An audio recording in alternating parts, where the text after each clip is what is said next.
You know what I love? Sports. Love sports. Sports. When It comes to Texas A&M. Where are you getting this information?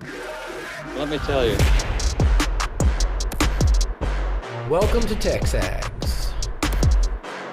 I need to talk a little sports with you, Ags. David Nuño here with TexAgs Radio. Billy Liucci here on TexAgs Radio. Olin Buchanan. We will develop men, we will graduate players, and we will win championships on the field. The best way for us to win is to do it together. Do you realize everybody knows who you are right now? I think we're coming into this year with a new confidence. Schools are like, we're freaking Texas A&M, man. Like, that's about as pretty a throw-catch combo as there is. I saw the safety roll, the slot fade. I knew where I needed to put the ball. You had no other option but one hand at that point. Yeah, man, 50-50 ball, I got to come down with it. You know, if I'm betting on anybody, it's the Aggies.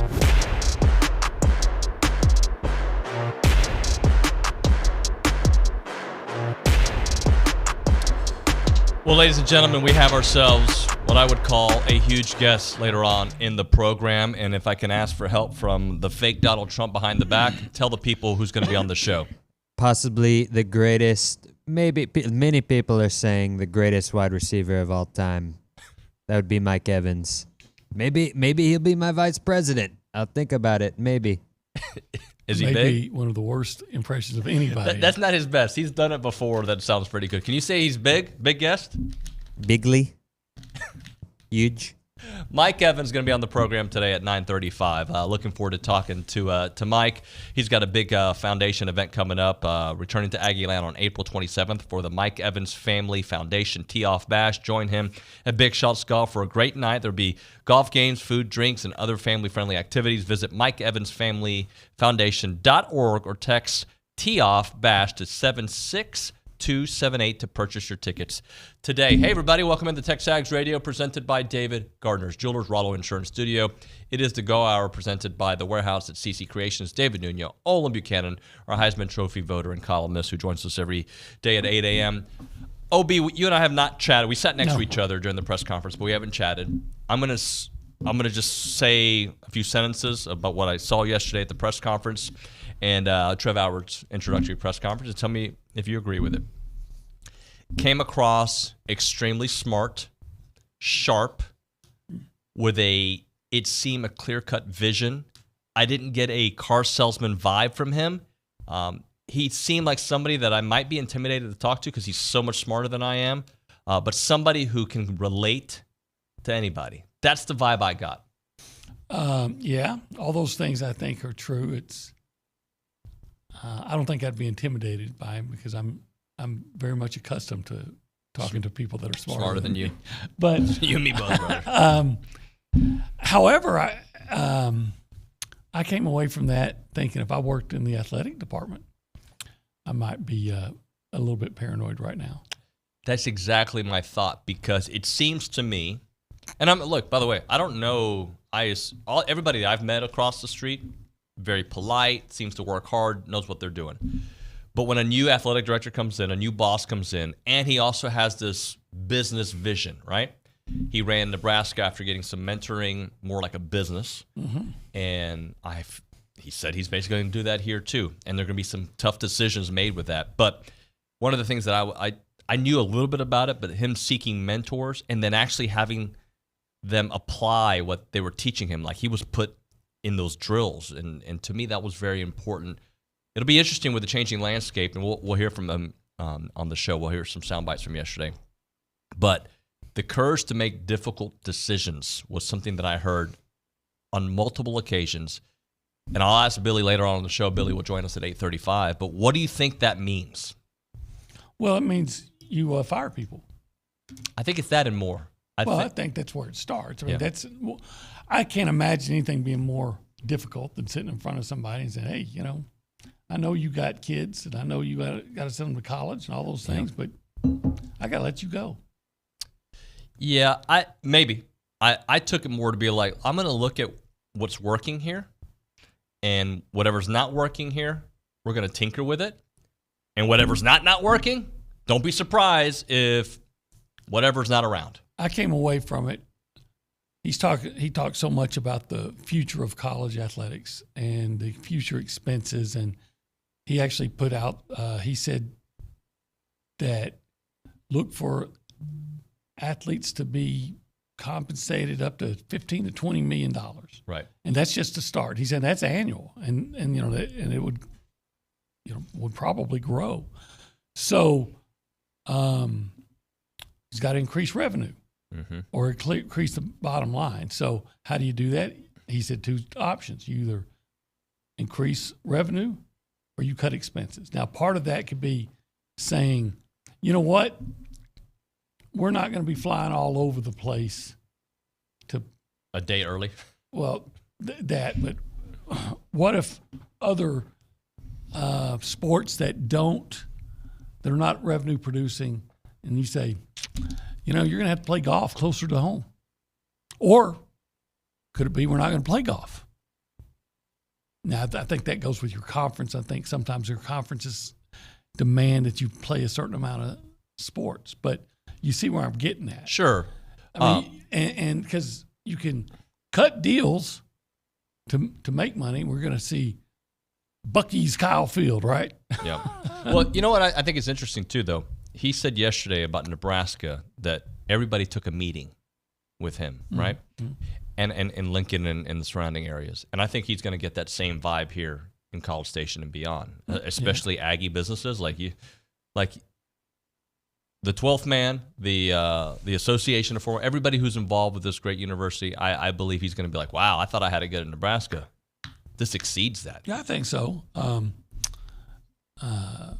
Even though he said some of the people he talked to and mentored and all those things, you would know their names.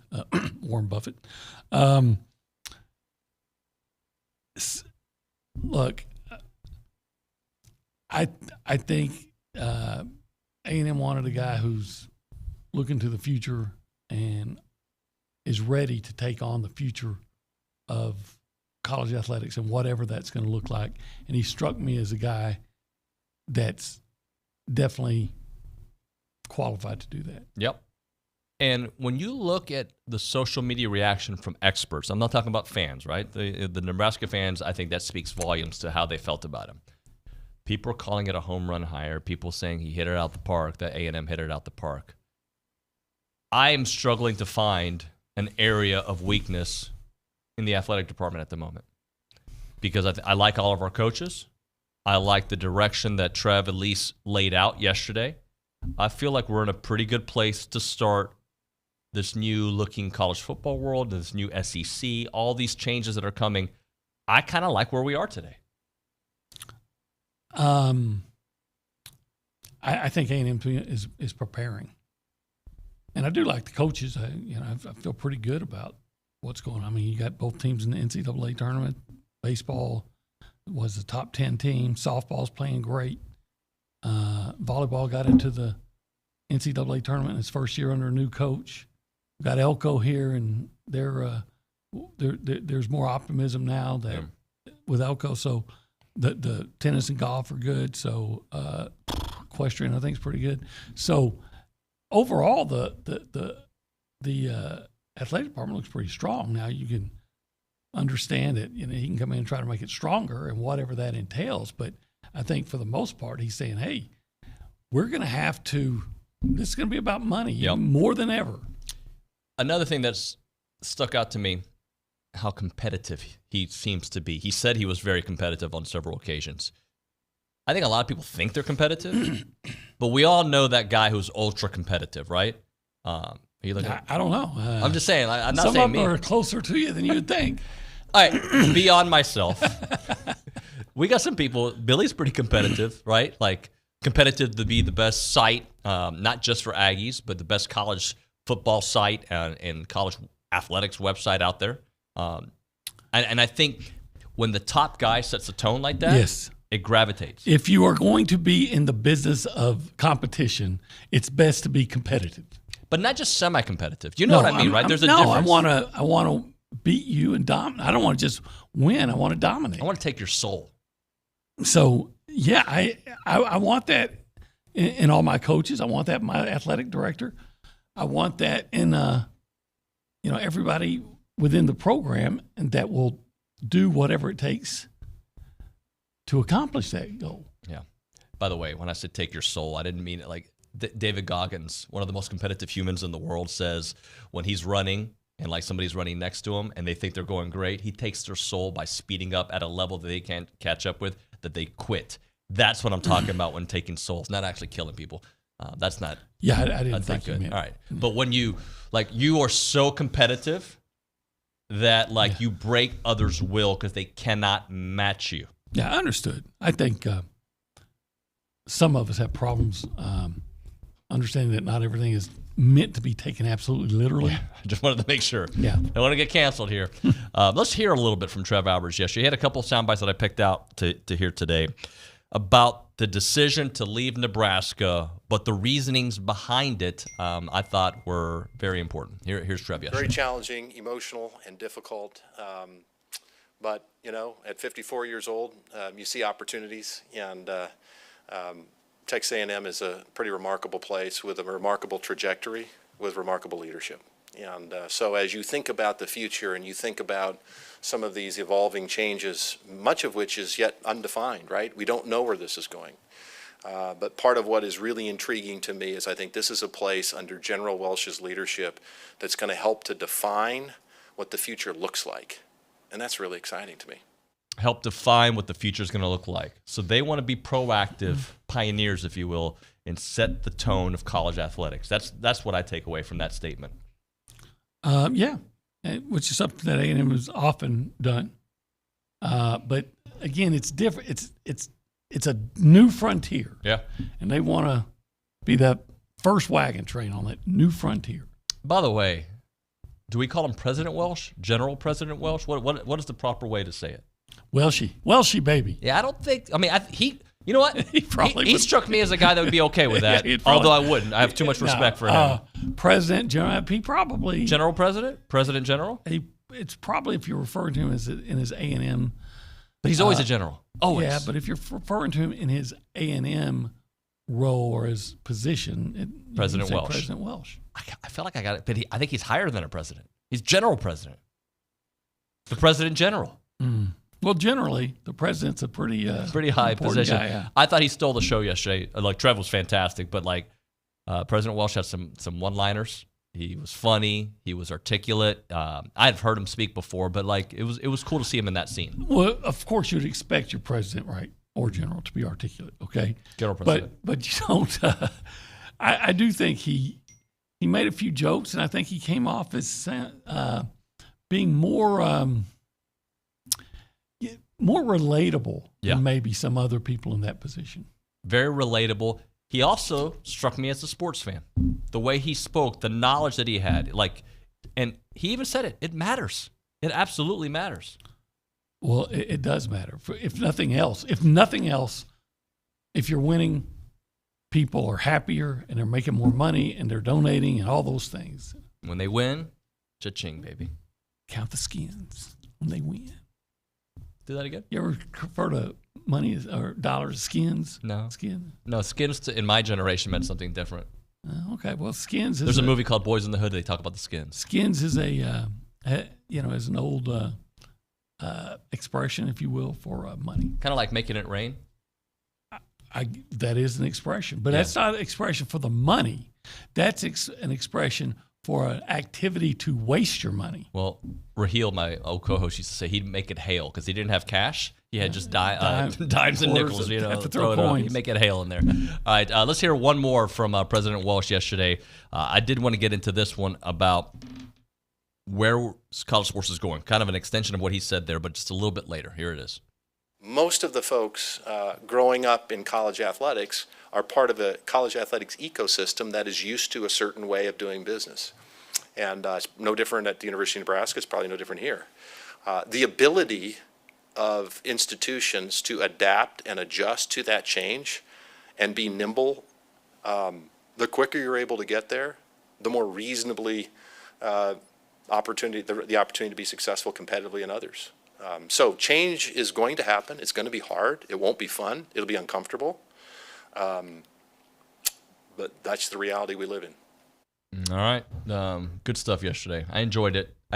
I've obviously followed his career from his playing days and when he did television, and I kept up with him at Nebraska. But seeing him up front, like he's got a presence to him. I can understand why he would have impressed everybody on the committee and the president, and I can understand why they felt like this was the guy that was best for that position. Yep.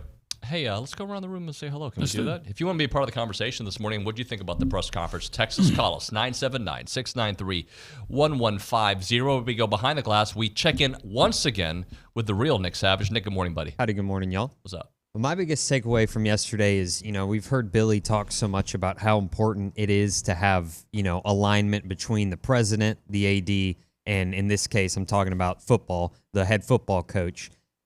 When, Coach Elko came and he had his welcome press conference, he said, hey, we're not going to talk about it. We're going to be about it. Alberts yesterday in his press conference said, quote, we won't do a lot of talking. We'll do a lot of working. So, that's just no little small clip there. But, I think that points to a good direction where hopefully you get that alignment from the top levels and hopefully it leads to a lot of winning. Every successful company I've worked with, and unsuccessful, by the way, have something in common. It's the person up top that sets the tone, right? If the person up top doesn't set a tone, you can get things done. They set a tone. There's expectations that you have to meet, deadlines, and just and when the guy up top leads by example, you can't be under him and taking half days. You just can't. Like it ain't gonna work. Yeah, that's why we take long lunches here. I work at my desk for lunch. I think you know that. Because the guy at the top sets the tone. He does work hard. He works all day. Of course he does. Coffee Talk presented by TexAgs Coffee. Beat the hell out of mornings by going to texags.com/coffee. We go to the Angry Elephant News and Social Center. Aggies gather at the Angry Elephant, and so does Luke Evangelist. Luke, good morning, buddy. Speaking of someone who takes long lunch breaks, that could have been your segue too. Who takes a long lunch break? Him, I guess. Do you take long lunch breaks? No, not so much this semester. Just last semester there was a group that would go to lunch together for an extended period of time. But I had no idea. What about guys who show up to work late? What are those guys called? I was here when the show started. Former employees. Yeah. And what time is check-in, Luke Evangelist? It should be like 8:35. I was a little bit late. Post spring break, I think I'm allowed a grace period of 15 really minutes. Not. See, really not. if Trev Alberts was here, do you think he'd be like, that's the if first he was here, decision. I would have been here at probably 7:15. Yeah. So you're saying you have more respect for him than me? No, that's not I'm true. just kidding. I showed up at 7:51. All good. What's going on? Pretty normal week in Aggie sports. For the first time since 2018, the men's and women's basketball teams are dancing. And, I'm just thinking over here in the Angry Elephant News and Social Center, we should put up another shrine to Buzz Williams because I think the season is going great. It is back on track. So Richard and Dalton, if you are listening, I am begging you to please put that shrine back up. But anyways, I digress. You're probably asking yourself, how common is it for a team to play each other in men's and women's basketball? Well, last year, Miami and Indiana played each other in the second round in both men's and women's basketball. And Miami was the higher seed, so they were the 9 seed in women's, and Indiana was the 1 seed. They were the 5 seed in men's, and Indiana was the 4 seed. And Miami won both of those matchups, and Texas A&M is the higher seed in both matchups in men's and women's basketball against Nebraska. So there's a chance to repeat history there. I could not find when the last time 2 teams played each other in the first round in men's and women's, but there is that little caveat about the second round. The Cavenger twins, is that Miami? Is that the same? Yeah, they were on that Miami team last year. No, Juan, I am not going to explain what skins means. I think you know. Sorry. Continue on, OB. Nothing to continue. Huh? To me, skins means money. Money. Yes. Money and the power. Luke, what else do you have for us, buddy? Matt Rule was actually talking about this matchup as pretty convenient with the whole Trev Alberts situation. We know what the committee was doing here, trying to match up these 2 teams. Matt Rule said, I can't say this because I'm the football coach. I'm mad we're playing Texas A&M in both games because now the games are about the athletic director leaving. It's not about our players. Our players deserve to be what the game is about. I agree with that. I like that. It's not even it's not even debatable what the were doing. NCAA does. And it's supposed to be like, all right, here's some teams, and this is what we think is the, we got 4 9 seeds, and this is what we think is the best of those and the best in the, and it just so happens. Oh, this is a good idea. Yeah, and it just so happens that Texas, if they win their first game, that they're going to advance and maybe play Tennessee because those aren't coincidences. No. By the way, another thing Matt Rule said, Trev is a good athletic director. He had many come after him. So one thing that was pretty transparent with me was I wanted him to stay. So. Yeah, we've heard nothing but good things about Trev Alberts. So hopefully he'll do nothing but good things for Texas A&M. Luke, why don't you read Sutton's text and we'll move on. Absolutely. Sutton said, the Jimbo buyout is an anchor around the athletic department's neck. I think losing football games would have been a bigger anchor. I know what you're saying, Sutton. They're going to have to figure out how to pay it off. Yeah, well, I don't know if it's an anchor because they can still tread water, right? Yeah. But it's definitely it's a problem. But it would have been a bigger problem had it not been done, though. True. Can A&M foot the bill for that? Of course it can. Right. If they couldn't, they wouldn't be hiring Trev Alberts. I heard they got a $4 million buyout. Right.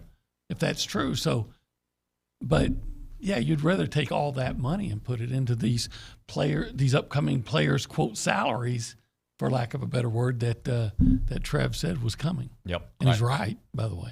Let's hit a break. When we come back, we're going to do the performance of the week. Also, a couple of people picked their Final Four brackets. Yeah. I'm going to run those by you, see what you think about them. Okay. All right. Let's right now talk about the Association of Former Students. So if you or someone you know have graduated from A&M in the last 12 years and they're leading by example in business or in service, you need to reach out to the Association of Former Students because they have the under 12 Young Alumni Spotlight. They want you to invite yourself or to nominate yourself or someone that you know for this because each year they recognize a dozen Aggies who have graduated in the last 12 years for their business accomplishments, civic or military service, philanthropic efforts, outstanding representation of A&M's core values of excellence, integrity, leadership, loyalty, respect, and selfless service. So previous year honorees have been included in leaders in business and higher education, architects, petroleum, engineers, nonprofit executives, physicians, veterans, and members of the U.S. Armed Forces. 2024 nominations close on Sunday, March 31st, so be sure to submit a nomination soon. To learn more about this recognition, submit a nomination, visit tx.ag/12 under 12 nominations. That is tx.ag/12 under 12 nominations.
All right, we're back here on TexAgs Radio. We are presented by David Gardner's Jewelers. We are here in the Rollo Insurance Studio, and they are the official insurance provider of TexAgs Radio. The difference is real independent insurance company built around educating you on exactly what you're paying for, doing the shopping for you so that you can accomplish all of your insurance goals. They can write any form of insurance to anyone in Texas. They've got several offices here and other states as well, but here in Texas, over 50. Headquarters on Highway 6 right here in College Station. Call them up, 888-44-ROLLO, or go to rolloinsurance.com. Obi, I want to, before we get to our performance of the week, kind of want to read to you a couple different opinions out there. First one, Stephen A. Smith has the Aggies in the Final Four. Whoa, really? Which means we're going to lose royally, right? Not necessarily. Look, we talked about it yesterday. If they're a streaky team, and if they're on, they can beat anybody. It's not a pipe dream to say that they can beat Houston. It's not a pipe dream to say that they can beat. Here's why it might be a pipe dream to me, though, because to me they're just not consistent enough. Well, that's it. Look, if they play like they played against Kentucky, they'll beat anybody. If they played like they played the first half against Florida. Now, if they fall into that funk in the second half when they couldn't stop them and they couldn't score with them, then they could have an early exit. Right. Because they're kind of, you just never quite know what you're going to get. In 35 games, and in reality, maybe 22, 23 games against quality opponents, they're about a 500 team. Yeah. But you can probably say that about most teams. Yeah. But not most teams that win or get to the Final Four. Well, there have been, right, not most, but there have been teams that have been ranked. Wasn't Connecticut once like an 11 seed and won the national championship? Were they that low? 7. Sahara. I thought somebody was an 11 seed that won it once. Maybe I know the furthest a 9 seed has ever gone is the Final Four. Here's another one for you. Shannon Sharp. Now, I'm going to show you these tweets. I think we have the tweet up. What is interesting about his picks, OB? Okay, Shannon Sharp's taking 1 seed UConn, 1 seed North Carolina. He's going chalk. 1 seed Houston, 1 seed Purdue. That's on the men's bracket. On the women's bracket, 1 seed South Carolina, 1 seed Texas, 1 seed Iowa, 1 seed USC. Interesting. Yeah, it seems to me that maybe he doesn't follow college basketball. He's just, I'll put in the 1 seed. Yeah, he's not the only one who probably has a bracket that looks like that. Yeah. I find it funny, though, because social media had some fun with him. Like, he's really going out on a limb there. But, you know, why not? Actually, I didn't pick Connecticut to win the national championship because when I listened to a lot of the prognosticators that know about college basketball, it seems like the vast majority of them are saying Connecticut's going to win it. And I think to myself, what a wonderful world. No, I think to myself, how often does the team that everybody's saying this is the team that's going to win it actually does? So I didn't pick Connecticut for that reason. All right, let's do the performance of the week, OB. Who are you going to start off with? I'll let you go to the first one. Yeah, well, I saw it up close and personal, right? Wade Taylor was crazy good. He averaged 27.3 points a game. Oh, it's right there. Yeah. Look at that, 42% field goal percentage. He was about the same. If that's not his 3-point percentage, it's about the same. Right. I think he shot 41% from 3-point range. He was like I think 14 of 34. He was pretty good from the free throw line too. He was spectacular all weekend. I wish I would have had as good a week as Wade Taylor. You know what they say, the NCAA, back to your point about maybe making a run at the Final Four because of Stephen A. Smith, it is about guard play. Guard play. And he is playing at the high level. He's probably that weekend is the Wade Taylor. I don't want to say better than we've seen, but about as good as we've seen. That was what's the word you're looking for? I don't know. That was peak Wade Taylor. Peak right there. Wade Taylor. Very, very good. I'm going to give some props to Trev Alberts just because I thought he won the press conference yesterday. I thought he was fantastic. I liked it. Maybe I'm drinking the maroon Kool-Aid a little bit too much. I see your smile, but no, I don't. Look, I didn't know what to expect, but I felt inspired yesterday. I felt optimistic about the future.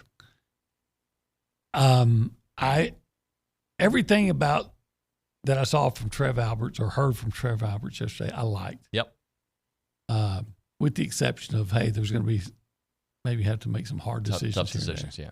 But everything, you know, I like the fact that he's competitive. I like that he has a football background because let's not kid ourselves. Football is what matters most. Yep. And I like the fact that he's acknowledging all these changes that are coming in the future, and instead of doing what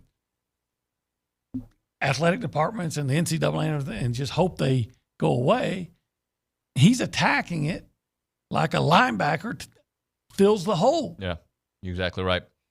Let's give Gavin Grahovic a little bit of props there. What a weekend he had. We had Schloss on yesterday. He talked about his defense, but look at that. 2 homers, 4 RBIs in his first SEC series, 3 runs scored, 1 walk, 4-14 for the weekend.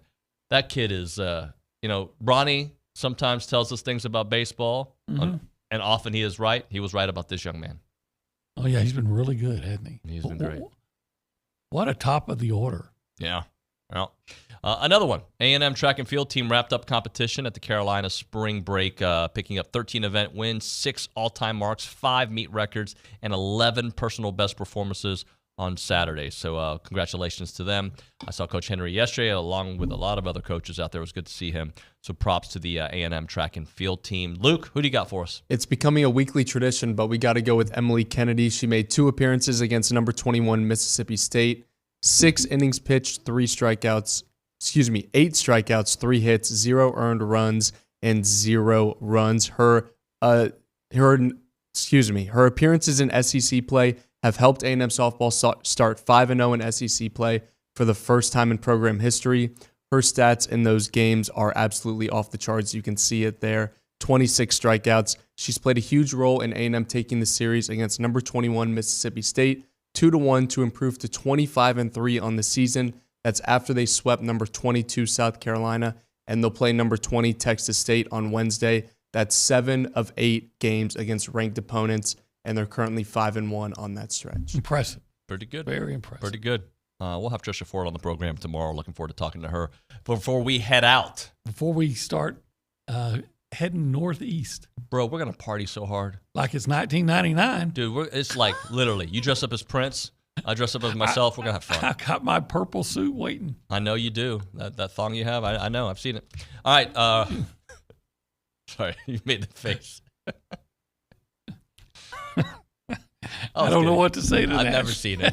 He had it in the backpack. All right, this time of year, it's time to enjoy your life. Stop letting that pain in your joints keep you from doing what you love to do this spring. You need to call up our friends there at QC Kinetics. They are the nation's leader in regenerative medicine. We're talking about lasting joint pain relief with no drugs, no surgery, no downtime. QC Kinetics is literally transforming lives with their advanced treatments that harness your own body's ability to restore and repair that damaged joint tissue. Several satisfied patients right here in the Brazos Valley and really all around the country out there. They are really doing it in a big level, and they've been doing it for a long time. Many pro athletes have been doing it for decades. They go out of the country in the past. Now you can have it done right here in this great place. You can walk, you can run, you can climb stairs, you can play golf, you can move again. No pain pills, no risk of surgery, an all-natural solution that's got tens of thousands of satisfied patients who have reclaimed their mobility. Take action now. Live your best life moving forward. A great use of your tax refund, by the way. So make sure you call QC Kinetics for a free consultation. I'm going to give you that number. Write it down right now, 979-452-6000. QC Kinetics, 979-452-6000. That is 979-452-6000.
The color purple. I had that album. Vinyl. I did too. Yeah. Everybody had it. Yeah. 1983-ish? Sound right? Around there? Yeah. Yeah, yeah, about that time. If for those of you listening on YouTube, that's Prince in the background. TexAgs Radio presented by David Gardner's Jewelers, Rollo Insurance Studio, Go Hour presented by The Warehouse at CC Creations. We go to the hotline. We're joined by TexAgs executive editor and co-owner Billy Liucci. Billy, good morning, buddy. Good morning, David. It's very pleasant good morning from you. Olin. I appreciate Good that. morning. Hey, well, I'm sitting here. I'm wondering if we go to Oxford this weekend, 2 games, and then go to Dallas, play who knows, Duke. If this thing keeps going, I'm just wondering how my voice is going to hold up. But I think this voice is less from the games than it is the bars in Nashville where you have to yell to talk for 3 straight days. But I think your voice is going to be fine if you go to Oxford. Yeah. That's true. That's a good point, Olin. Although maybe not. That might be worse. That might be worse for my voice. Hey, just your initial takeaways from yesterday's presser with Trev Alberts. Man, to see why they hired him. You can see why he would stand out in a crowd. When you're interviewing ADs, that's for sure. And then the more you almost right away when you listen to him, even when you hear President Welsh talk about his background, and then Trev gets up there, and man, it becomes real easy to see the fit, just the personality, what he stands for, his background. Like he talked about, they're rooted in the dirt up there as farmers, and with the military ties in his family. And then he really got going, I think, in that presser with us, when you really start hearing him talk about, I've talked a lot about A&M financially and what went on with the budget. And he talks about running an athletic department, the fiscal side of it. And again, this was a guy, and a lot of these things I said prior, and we're watching him talk yesterday, listening to him, and he talks about going up to Omaha, and I'm assuming that was Warren Buffett, and just decides he's going to leave, going from the pinnacle of football, college football, and then high round draft pick, and then he goes into media and does that for a long time and does it at a really high level. And say, I'm going to leave all that because I want to try to be in college athletics, and I want to try to be an athletics director. And to start at Nebraska, Omaha, I don't know what he was making then, but it had to be next to nothing, very, very low pay at that time, that many years ago at Nebraska, Omaha, and supporting the whole family in a field that he had zero experience in. And to just basically say, I'm going to learn this because I want to do it and I'm passionate about it and I believe I can be good at it. And obviously he was very interested in that side of athletics. And he just really, for lack of, if I could say anything else, it's self-made and driven. And to do that and climb up to your alma mater and then have to make that probably brutally tough decision to leave it and come here because the opportunity he saw at A&M, you can sense the excitement in his voice. And you could really tell that he was about ready to get that presser over with, not in a bad way, but ready to get that thing over with and get to work. And he talks a lot about leadership. And in that hour or so that we were with him between both pressers, I really got the sense that, he's the type of guy that, will lead and everybody else will follow. And he's going to lead by example and by action, not by words, is what it's like to me. So it's pretty refreshing, and I think it's pretty encouraging. And I think if you listen to President Welsh talk, and you listen to Trev Alberts talk, and you listen to Mike Elko talk, there's not much nonsense in there between the three of them. You know what I mean? And you can tell they're paying attention to what they're asked, and they're repeating the names of who asked them the questions, and I don't know. It just it feels different. It's certainly, like I said, between the three of those guys, they seem like business first, words later, if you know what I mean. There wasn't a lot of talking around questions and not answering them. In fact, there felt like there was none of that. Same with when Elko's up there. We've talked a lot to him already. So I think it's the way it needs to be done. I think I think these new leaders at A&M are going to do it the right way. It doesn't guarantee anything. We all know that. Being a good guy, being great with the media, being a leader, none of those things guarantee anything. But I think to get there, you have to have that. And I think also when you to get where A&M wants to be, not just in football, but across the board. And I think, it's the same thing. He was talking about it, like the culture.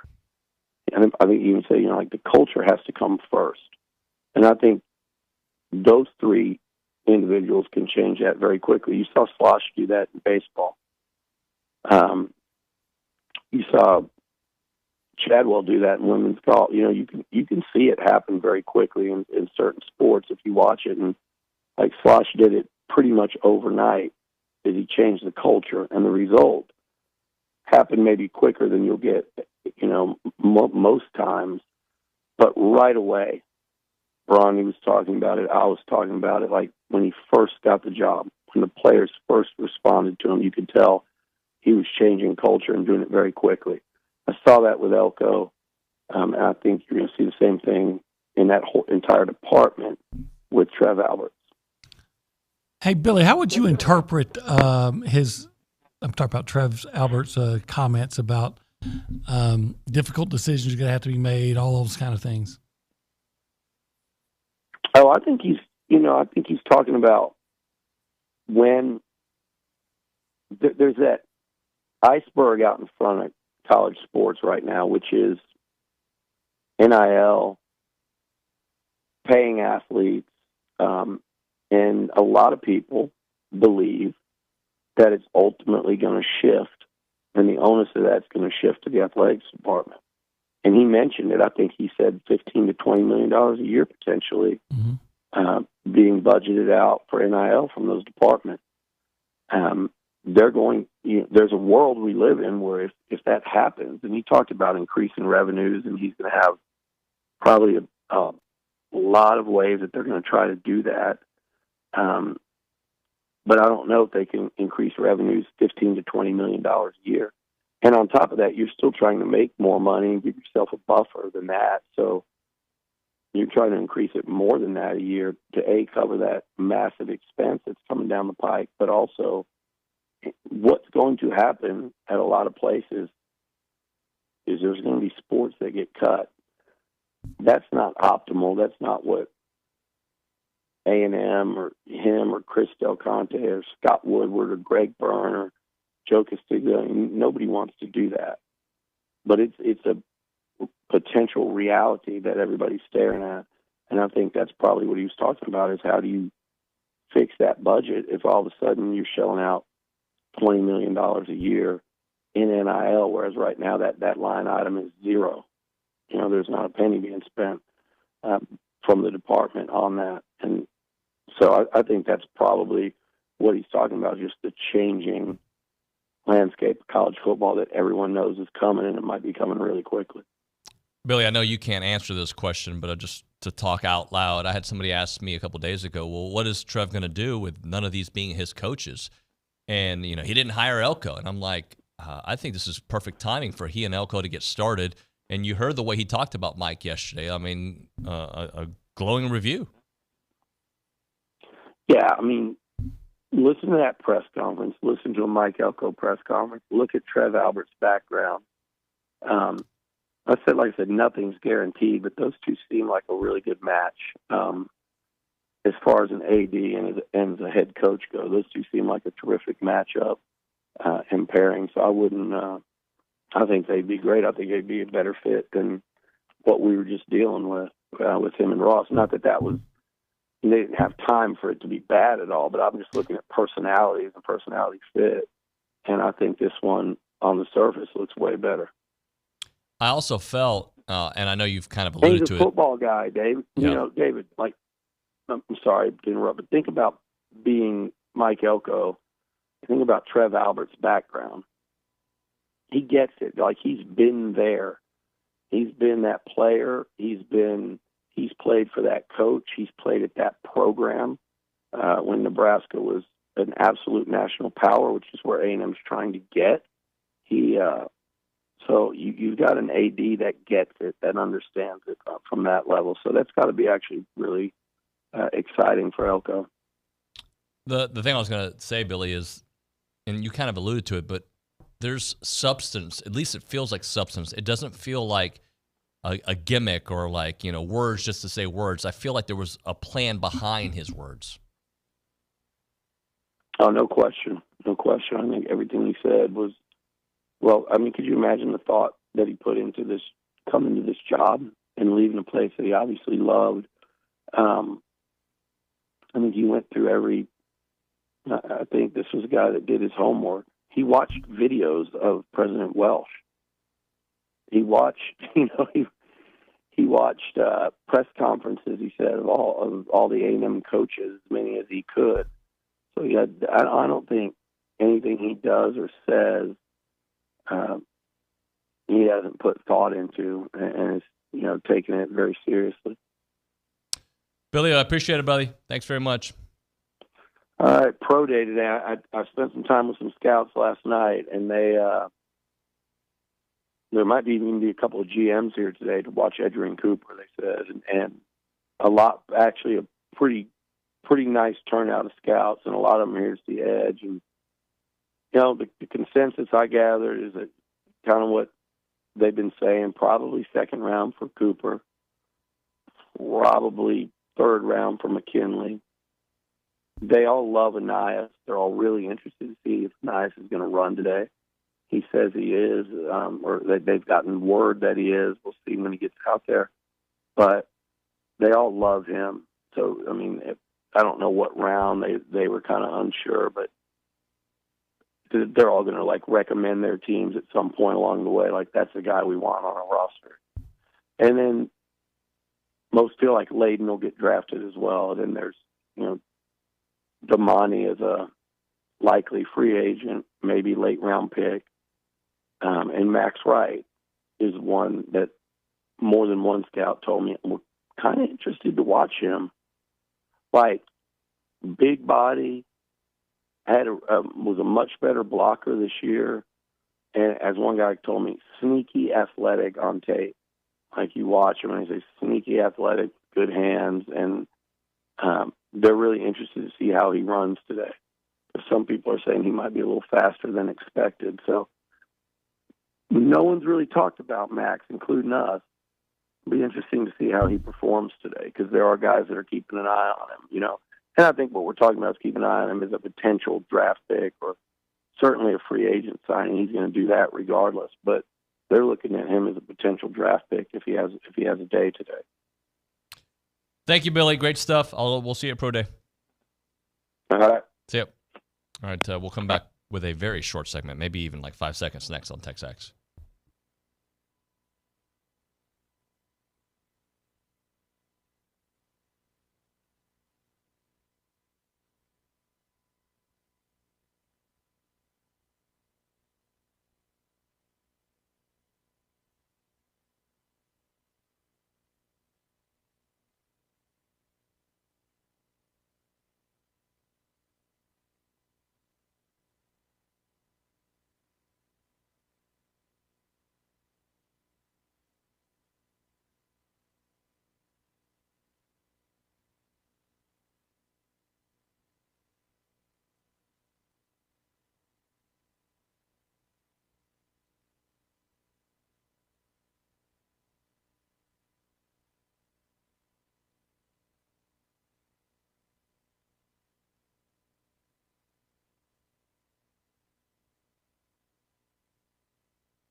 OB, we've got 27 seconds. All right. So tell us something good.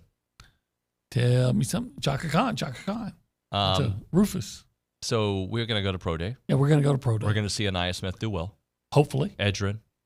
Max Wright. Edgerrin's going to do well. Max Wright does have really good hands. Yeah. Really good hands. Good kid. Surprisingly good hands. Sam Matthews. Love him too. That's it. That's all the time we have. All right. When we come back here on TexAgs Radio, Justin Lanham, talk a little hoops, then Mike Evans. It's TexAgs.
TexAgs Radio presented by David Gardner's Jewelers Rollo Insurance Studio. We're going to talk some basketball here for quite a bit. Let's go to the hotline. We're joined by Justin Lanham to break it all down. And Justin, rumor has it, I'm going to get to see you in Memphis. Is that true?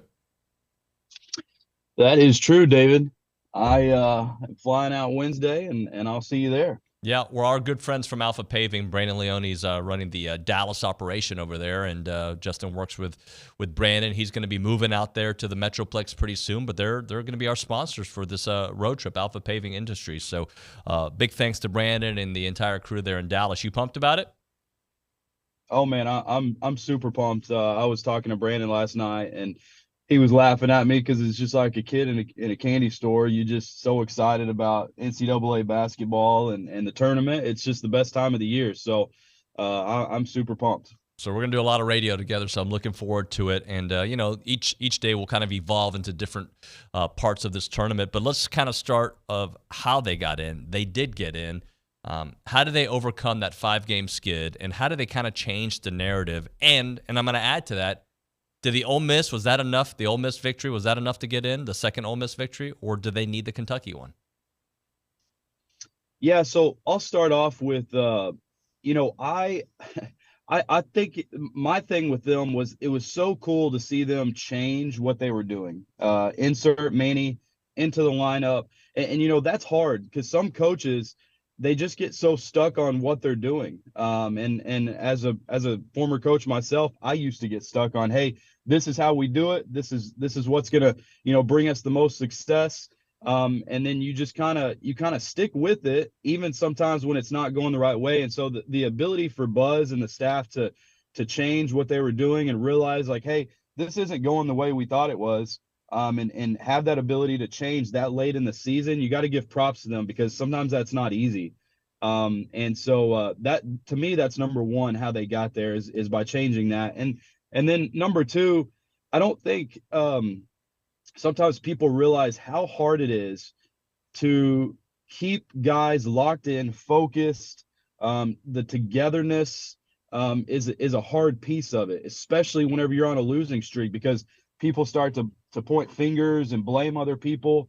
And I remember coming on the show about 2 weeks ago, and I think I told you that's not a team that looks disengaged. That's a team that still looks motivated, and their back was against the wall. They were probably hearing a lot of people say things, this team's not any good, they're going to miss out on the tournament, can't believe it, all the things. And they stayed together through it all. And so to me, that's one of the most impressive parts about it too, is just as a staff, being able to keep those guys locked in. And so to answer your last part of that question, I think they needed the Kentucky win. I really do. However, I do feel like the NCAA committee really rewarded us because of our strength of schedule. And so I think that was a big part of it too. And the quad one wins, I think, went a long way with the committee. So, but I do think that we needed that Kentucky win. I think that kind of separated us from some of those other teams on the bubble.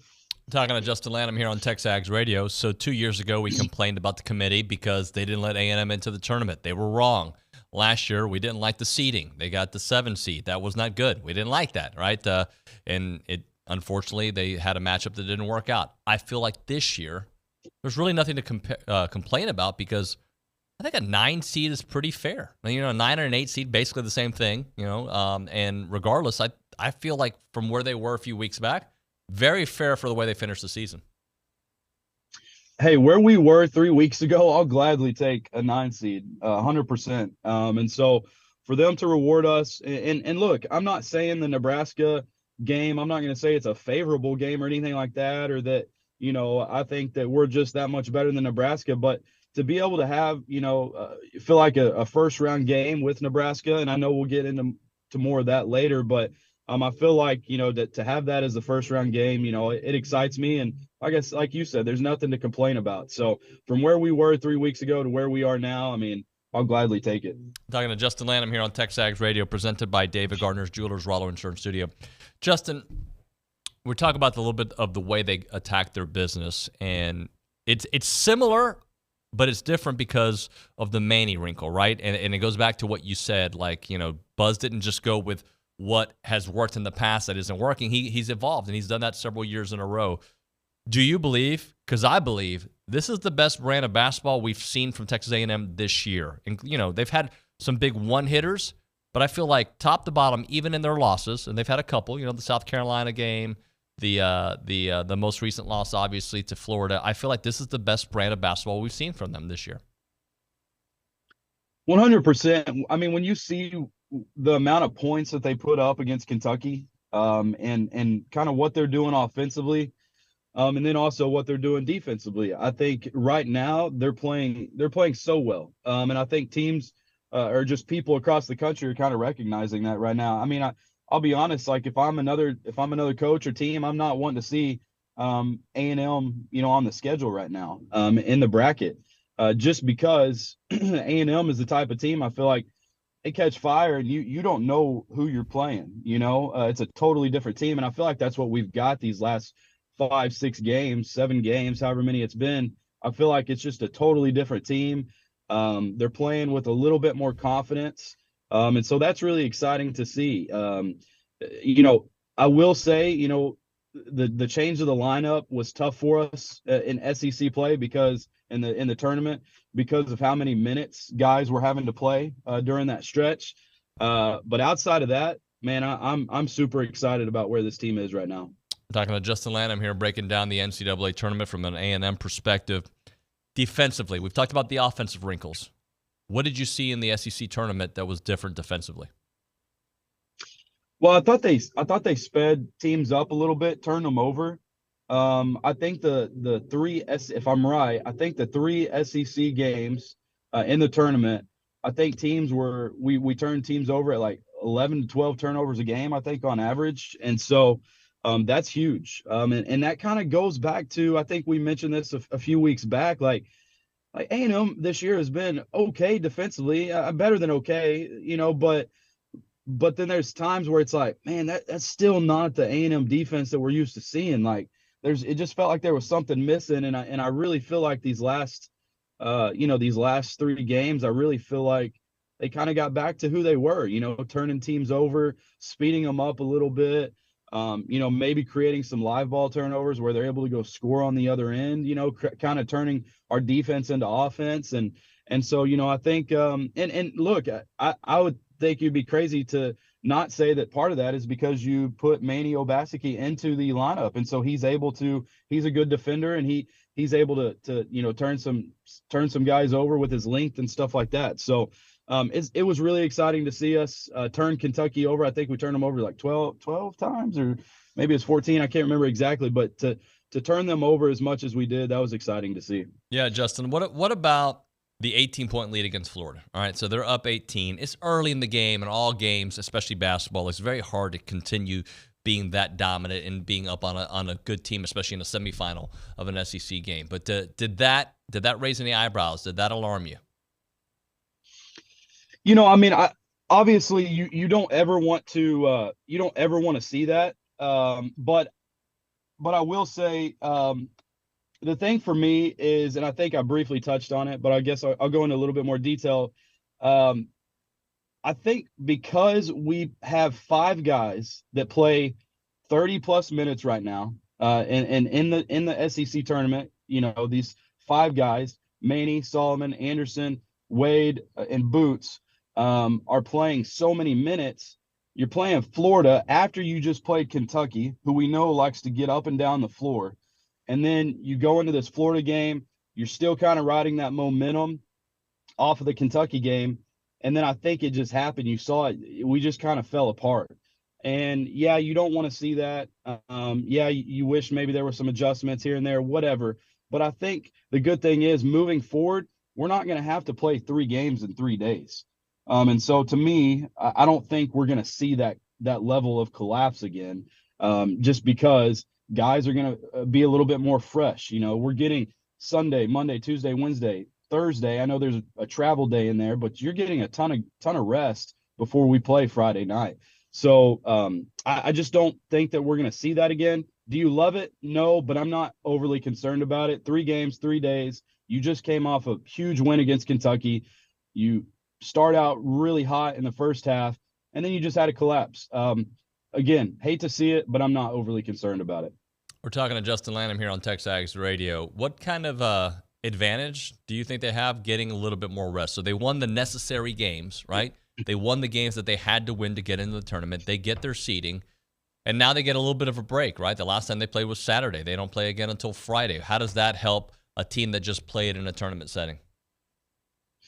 Well, you remember, Buzz talked about this pretty early on in the season, or I guess early on in SEC play. But he talked about, that there for a while, it felt like they were traveling and it felt like they were practicing in other gyms rather than their gym more.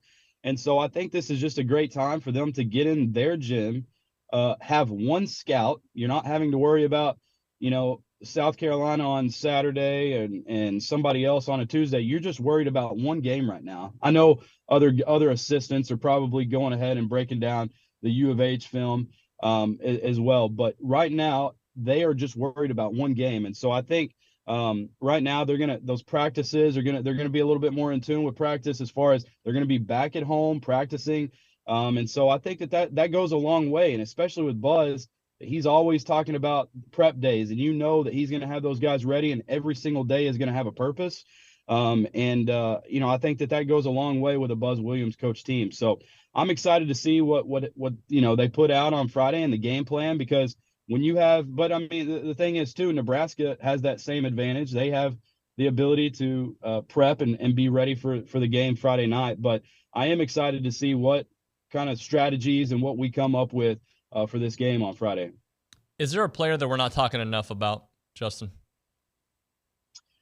I would say that I will say this. We've obviously talked about him a lot, but I will say this. Solomon Washington, what we were able to do in that Florida game, and we started to get him some touches in the short corner with his back to the basket, and then he was able to face up and rip and go and play off of that. Getting the ball in the mid post, elbow area. What he was able to do with that, kind of, it was like a light bulb went off, and somebody was like, "Hey, let's get Solomon Washington some touches in the mid post area, let him face up on his defender and take him off the dribble." And so I think we're kind of seeing this emergence of some other scores, which for me is exciting, because for a majority of the season it just felt like we had two guys, and now we've got Manny, and I feel like Solomon has kind of created this, like I said, this short corner mid post area where we're able to feed him the rock and, hey, take it off the dribble and see what can happen. And so to me that's pretty exciting, again, just because I felt for a long time we weren't one dimensional, but almost two-dimensional in the sense of we had Boots and Wade, and that was about it. So I'm excited to see if we continue to go back to that, maybe take advantage of some of our athleticism against Nebraska. That'll be exciting to see. Yeah, no doubt about that. How big of a bench do you think they're going to go with? Do you think they're going to keep it tight? Will we see more of Henry? Will his role evolve? Yeah, I think you probably keep it pretty tight, like you've been doing, unless you get into some foul trouble. I would imagine that you keep it pretty tight like you have been. Like I said, you're going to have a little bit more rest than what you had in the SEC tournament. So to me, there's no reason really, if you don't have to go to your bench a ton. I don't think that Nebraska is going to play quite like Kentucky. So I don't think, that it's going to be like that, where it's like, man, we've got to get some fresh legs in here. So I would say probably 7th, 8th guy, 8-man rotation is about probably as far as I would like to see it go. But obviously that could change depending on if we get into foul trouble. Look, I know you've said in the past things that you love about this team, but what's your favorite part of this A&M basketball team in particular? I think I kind of touched on it earlier, but it really is one of my favorite things is just the togetherness of this team. And then on top of that as well, I would say the way that guys have bought in to their roles. It is so hard to get everybody on the team to accept their role, especially at the Division I level, because every single person on that team is coming from a high school team where they were probably the dude. They were the man. And so you bring them to Texas A&M, and you're asking Anderson Garcia and Solomon Washington, for the most part, to set pick and rolls, to slip, and to just go crash the boards. And that's really hard for guys to accept. But instead of just accepting it, these guys have embraced it on a whole nother level. Like they've kind of put on this personality of like, this is who we are, and they love it, and you can tell. And so to me, that's what I love about this team, is just that guys have accepted it, They love it. You could tell they're bought into their roles. And that's what it takes to be successful. If you have 3 guys bought in and 2 aren't, you're not going to be very successful. It's just not going to happen. And so to have the buy-in of all those guys, and you can just tell they're 100% bought in, it's really cool to see. All right, let's close out with this. We're going to talk a lot more about Nebraska when we meet there in Memphis. But as anything jump out about Nebraska that you think we need to keep an eye on? Yeah, I can't figure out if we're playing Davidson of the past or Nebraska. So I'm excited for the matchup. They shoot the ball really well from deep, and so I hope that we can guard the 3-point line. Number one, but number two, I just think that we have to go to our. Some people might roll their eyes, but our SEC athleticism. Like, I think we've got to use that toughness and that strength and the athleticism that we have on this team to our advantage. And so that would be kind of the thing that would stick out to me of what we've got to do and the strategy that we've got to take into the game and kind of impose our will on them. So I'm excited about it. I like our chances. And like you said, I know we'll talk more about Nebraska in the next couple of days. Yeah, good stuff there. Justin, appreciate your time, brother. Thank you, David. Thank you, man. I don't want to say breaking news because it started, hitting the rumor market yesterday, but about 17 minutes ago, George Strait tweeted, somebody from his team on his account tweeted, George will play the first ever concert at Kyle Field on June 15th. Joining him are fellow Texans Parker McCullum and Katie Offerman. This will be the one and only show in Texas this year. Tickets are on sale Thursday, March 28th at 10 a.m. Sign up for early access, and he's got the code there to do that. So go to his Twitter account or go to TexAgs.com. We have it up on our site as well. Go to the premium board, and I'm sure it's at other places as well. So that's going to be exciting. The King will be there playing at the King Field, Kyle Field. No doubt about that. All right, we're going to hit a break here. When we come back on TexAgs Radio, Gerrod Chadwell will be with us. I want to remind you all about the Mike Evans Family Foundation event coming to Aggie Land on April 27th for his tee-off bash. Join him at Big Shots Golf for a great night. There's going to be golf, games, food, drinks, and other family-friendly activities. Visit MikeEvansFamilyFoundation.org or text tee-off bash to tee-off bash, the code 76278 to purchase your tickets today. As a reminder, Mike Evans will be in studio not in studio. He'll be on Zoom in this show today at 9:35. So looking forward to talking to Mike. All right, before we hit a break, Caldwell Country Time, Highway 21 in Caldwell. Online, CaldwellCountryChevrolet.com. Great deals on the website, great people that work there, great selection of vehicles. That is the bottom line when you go to Caldwell Country Chevrolet. All that makes it such a pleasant experience. When you're looking for a new vehicle, we know it can be difficult, right? It can be stressful. You want to make sure that you go somewhere that you can trust with people that will take care of you, that people are going to give you great options and great pricing and great trade-in value. That's what you get when you go to Caldwell Country Chevrolet. The service is phenomenal. You get complimentary pickup for their service customers.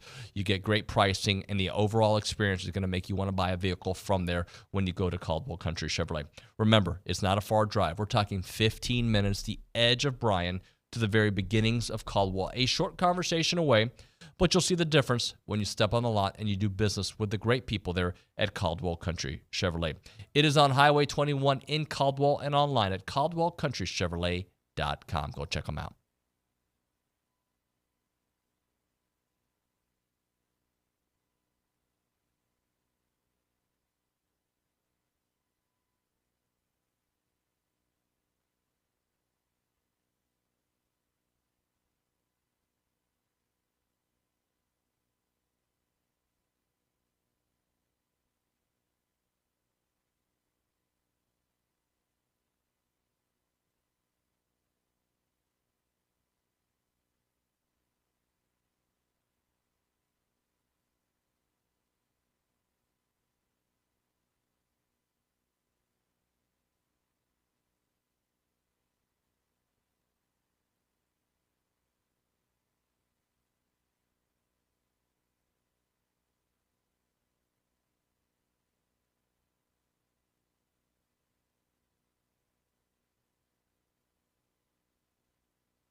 TexAgs Radio presented by David Gardner's Jewelers, Rollo Insurance Studio. Gerrod Chadwell's in here. We always chit-chat about life and stuff. You couldn't hear, but George Strait playing in the background, and he's going to be performing at Cal Field, buddy. Oh, man. The King and Parker. Yeah, King and Parker. And there's one more. Katie Offerman. Yeah, there we go. Yeah. I'm in. Yeah. I'm in. It's going to be fun.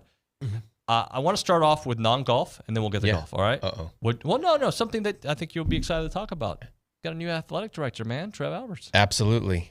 We just had a head coaches meeting with him at 8 o'clock. So first time of spending time with him, and was very impressed.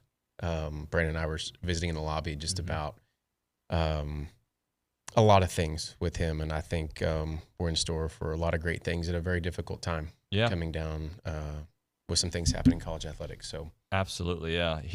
He struck me as no nonsense, visionary, and not a salesman. Absolutely, just straight up. You just know. I think just the vibe that we got is he's going to be in the trenches with us. Yeah, and just the way that he does things is kind of what we were looking for. Believe it or not, just flat out said, I want to come to your offices and meet with you. Just little things like that. You're like, yeah, that's. And listen to the things that we would like to see for Texas A&M University, because we're selling that as well. So just ideas that we've had, and I think everybody left the room very encouraged, very excited. Good. That's exciting. And I feel like, and I don't want to say for the first time, because I know I've felt this before, but I feel like all the arrows are pointing up, like all the sports, the alignment, President Welsh, like everything. Couldn't have said it better. And I said I shared this with some people that were involved with like trying to get to Trev, that I think we're very close. And if we nail this one, there's going to be a lot of things happening because all the arrows are going to point in the right direction. And President Welsh's leadership was phenomenal from the day one we had with him in the same kind of forum with Trev. Yeah. It's just very impressive leadership that I think we have in store for us. So you all finished second at Mountain View there in Arizona. Let's talk about it. How was the experience?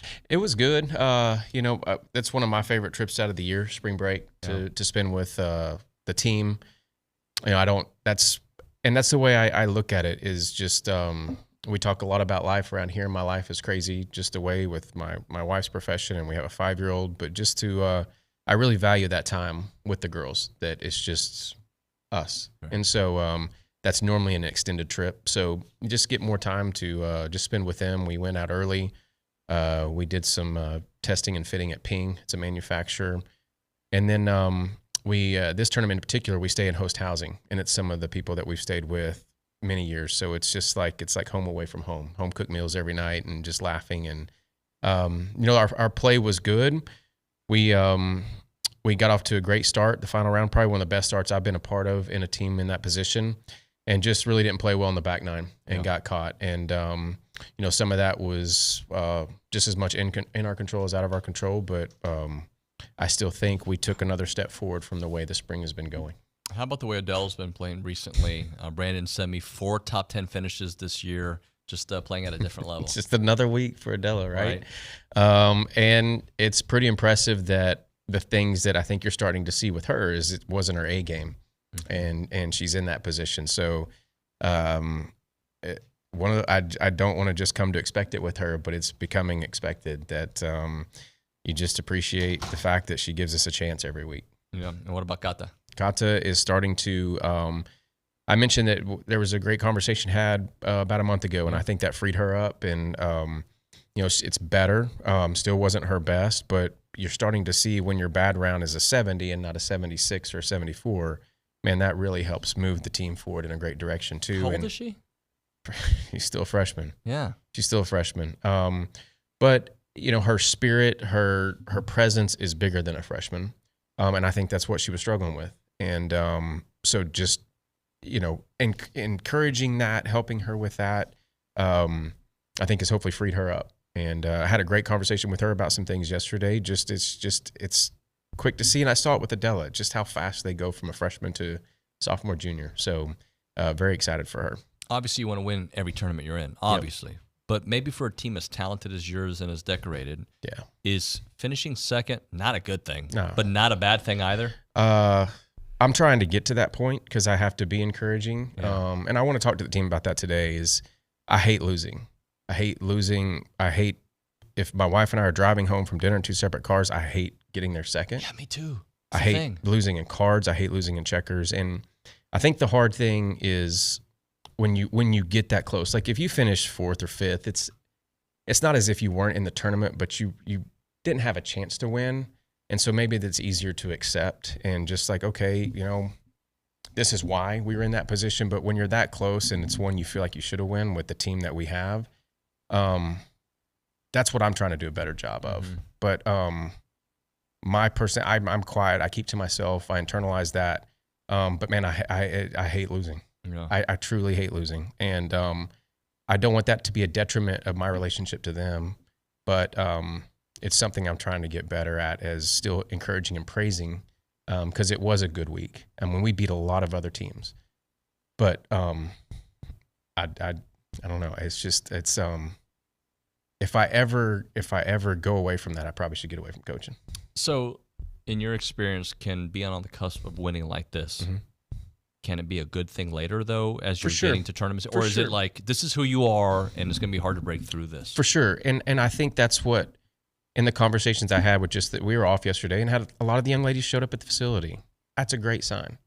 And it gives me time to talk about it and process it, because I wonder how they unpack it. How is it affecting you? And girls and guys, I think, are different. And we're going through the airport and it's laughing and cutting up and and having a good time, and I'm still pissed about losing. Yeah. And neither one's right or wrong, but I want them to understand that from me.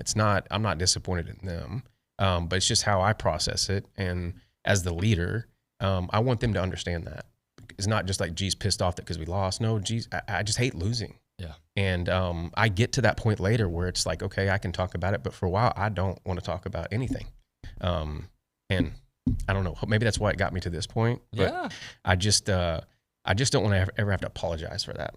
Well, I think I see it at my house where I have 4 kids that play soccer, and mm-hmm. the boys, when they lose or things, they're in the backyard immediately and they're pissed. Mm-hmm. The girls can kind of walk away. It's just, and then like in my mind, I'm like, go out there and work. For sure. And I also like, but you're different. Sure. You process differently. For sure. And it's like, I have a 5-year-old daughter at the house, and unfortunately, she's very competitive because her parents are very competitive. Yeah. But it's like, we change the rules for her to win. And I don't want to change the rules for us to feel better about ourselves in that situation. Sure. I want to be able to learn something from that. And I think we are getting better, but I think who we are and the ability and talent on that team shouldn't have lost the last 2. Yeah. And that's okay. And that's okay. But I hope they would want that expectation from me as my players. But I still got to love them and encourage them through that, that we're better when we have the next time. Got to hit a break here in a minute, but just last thing, Clemson coming up, the last regular season one. Last regular season event, we leave Wednesday. It's a quick turnaround, which is tomorrow. It's crazy. We're already past spring break, but another one very similar. We get to stay at host housing. We're getting to stay with an Aggie on the lake, so that'll be a lot of good times, good memories, but a great field. And I think our team's ready. I told them when we got out of the van driving back from the airport, we're starting to stack up a lot of good things. And so I'm excited that we have a quick turnaround, that we can get that taste out of our mouth from Mountain View. Thank you, Gerrod. Appreciate you. Thank you, buddy. All right, Gig 'em. When we come back, Mike Evans is going to be on the program. We'll talk to Mike here on TexAgs Radio.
April 27th for his Mike Evans Family Foundation Tee-Off Bash. Join him at Big Shots Golf for a great night. There will be golf games, food, drinks, and other family-friendly activities. Proceeds from the event will help fund college scholarships and give back to the community.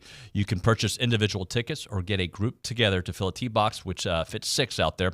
There's also sponsorship opportunities out there for companies who want to get involved. Everything they do is for family first. Children 3 and under are free. So bring your kids. Join the fun at the Mike Evans Family Foundation Tee-Off Bash. Visit MikeEvansFamilyFoundation.org or text Tee-Off Bash to 76278 to purchase your tickets today. Again, that's Tee-Off Bash, all one word.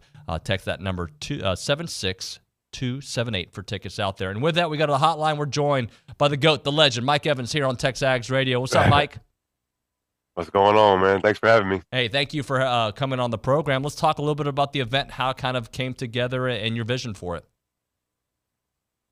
Well, it was Courtney Foss's idea. She runs my foundation. She's a Texas A&M Aggie as well. Met her at Texas A&M. You know, she was in the Bright Complex helping everybody, you know, pass their sports management classes.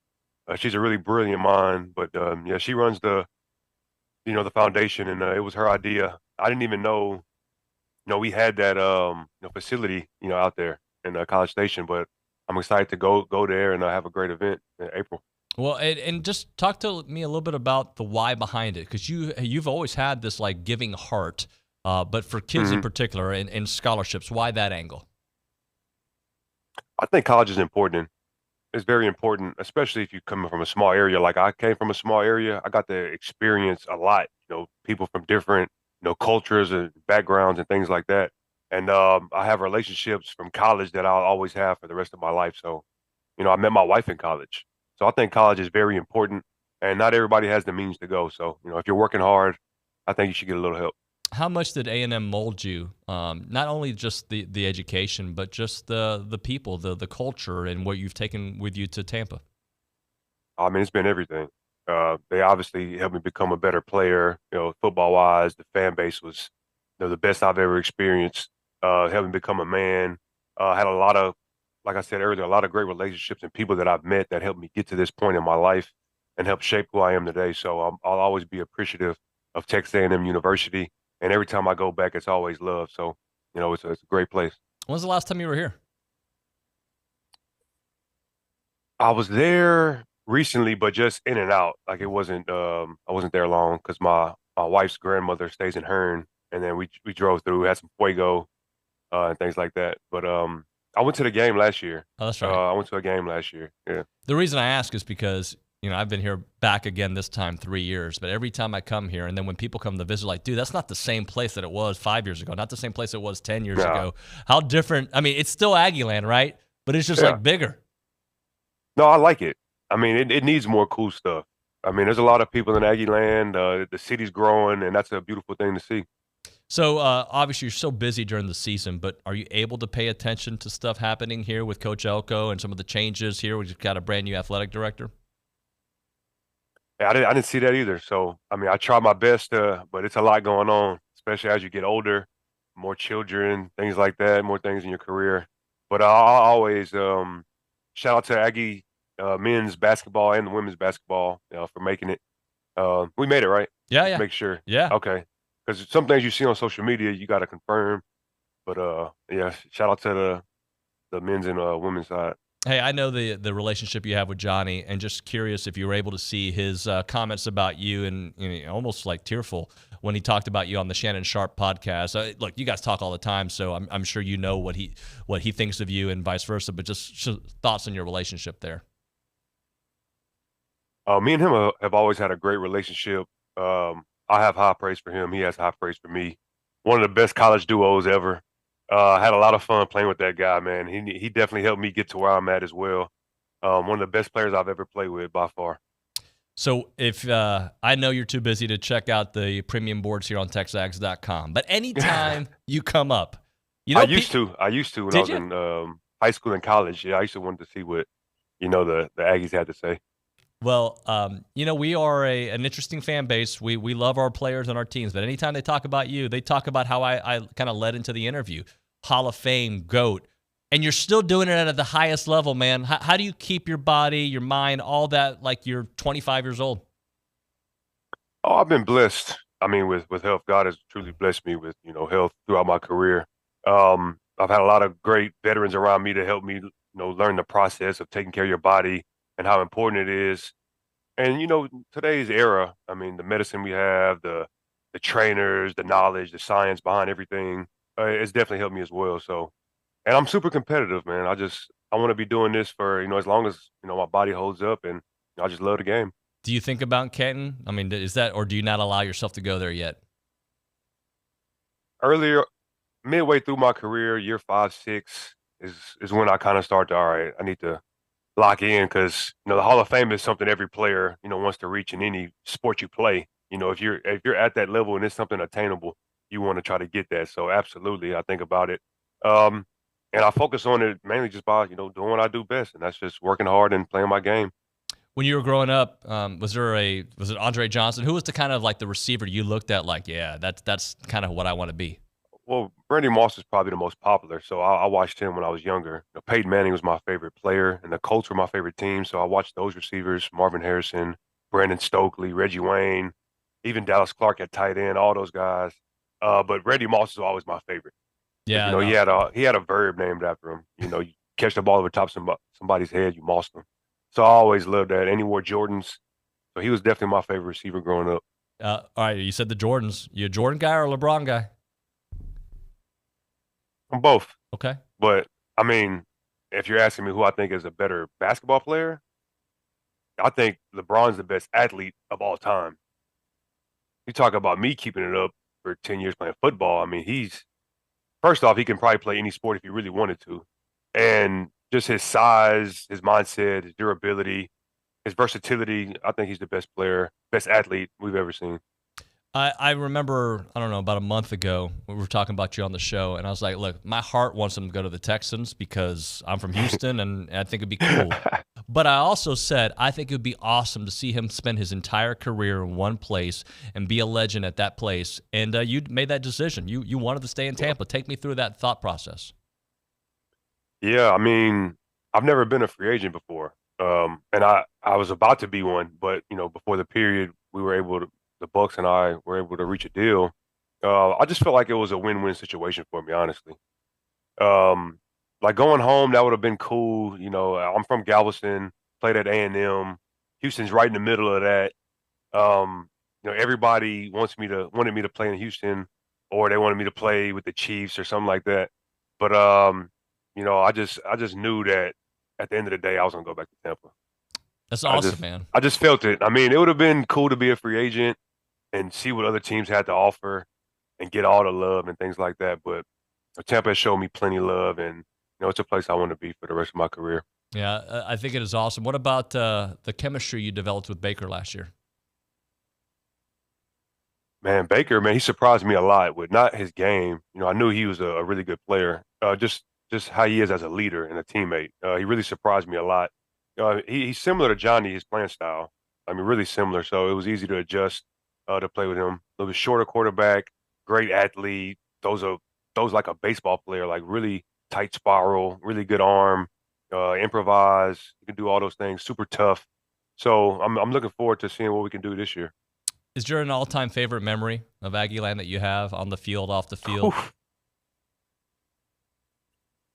There's too many. Yeah. I mean, there's too many. Obviously, we beat Bama. People are going to talk about that forever. And that's when Bama was really Alabama. Like, I mean, they're still, really good. But this is when they were head and shoulders above everybody else for a while, and we beat them. And the 2012 season as a whole is probably my favorite year. I was better the next year. Our offense was probably better the next year. But our team in 2012 was really great, truly underrated team. Well, I want to ask you about one player on that team that we haven't brought up, Ryan Swope. He comes on this show all the time. Just your relationship with Ryan. Texting him right now. Yeah? We're texting right now. Me, him, and Travis Labhart. Oh. We're texting right now about the George Strait concert in College Station. Any chance to get you to go? It's June 15th. I mean, I'm not a huge country fan. I like all types of music. I like some country. I'm more of a hip-hop R&B guy. But I definitely want to go. If I'm available and I'm free, I want to go. So text him back and see if, me, Swope, and Lab can, get up to the George Strait concert. That'd be awesome. Well, let's talk a little bit about him, like what he taught you, what you saw from him, his work ethic, and what you learned from Ryan. I mean, that's my big bro for life. Like I said, I've made relationships with, not just players, but people on the staff, students, people in the learning center. Like Aggie Land was such a great, wholesome place, genuine people. Ryan Swope was arguably the best receiver in A&M history, career-wise of what he did. I mean, super tough. I learned so much from him. His resilience, humble. I mean, he scored 4 touchdowns against Baylor, 200 yards, and just, I just wants to drink a beer. That's it. Like, doesn't want any recognition or anything. He was a normal guy. I learned that side of him, like just to be humble. When even though you're a great player and the fans love you, just always remain humble. And I learned that from him, and I learned to work my ass off because of him. Mike, last thing for you, the big event coming up here on April 27th. How's your golf game? Terrible. I'm terrible, man. I'm terrible. I'm a true all-around athlete, but golf is one thing that I haven't spent much time with. I always do a golf event, but I never really play. That's one sport I'm going to have to probably get into when I'm a little bit older. Well, hopefully you get Ryan to go out there because I know he likes to play some golf. He'll be there hopefully for the 27th. I play golf with them. Yeah, they'll be there. Mike, man, I appreciate your time. One of my favorite athletes of all time. And honestly, it didn't matter where you went to school. I just love the way you play the game with your passion. But obviously, you being an Aggie just puts a special place in my heart, man. Thanks so much for making time. Yes, sir, man. I appreciate that. There he is. Gig 'em. The GOAT right there, Mike Evans. What a dude. All right, the Mike Evans Foundation event is going to return to Aggieland April the 27th, and it's the Tee-Off Bash. Join him at Big Shots Golf for a great night. There'll be golf, games, food, drinks, and other family-friendly activities. Visit MikeEvansFamilyFoundation.org or text Tee-Off Bash to 76278 to purchase your tickets today. All right, we'll be back more on TexAgs Radio.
I've been fortunate to interview Mike Evans before a couple different times, and just it's always great when you think they're going to be a certain way and they are that, and that's Mike Evans, right? Like there's certain people that you probably don't want to meet because like you don't want to ruin. Like Mike is just that's him. So that was great. So I appreciate that. TexAgs Radio, presented by David Gardner's Jewelers, Rollo Insurance Studio. Let's go to the Angry Elephant News and Social Center. Jackson Moss is there because we did the old switcheroo.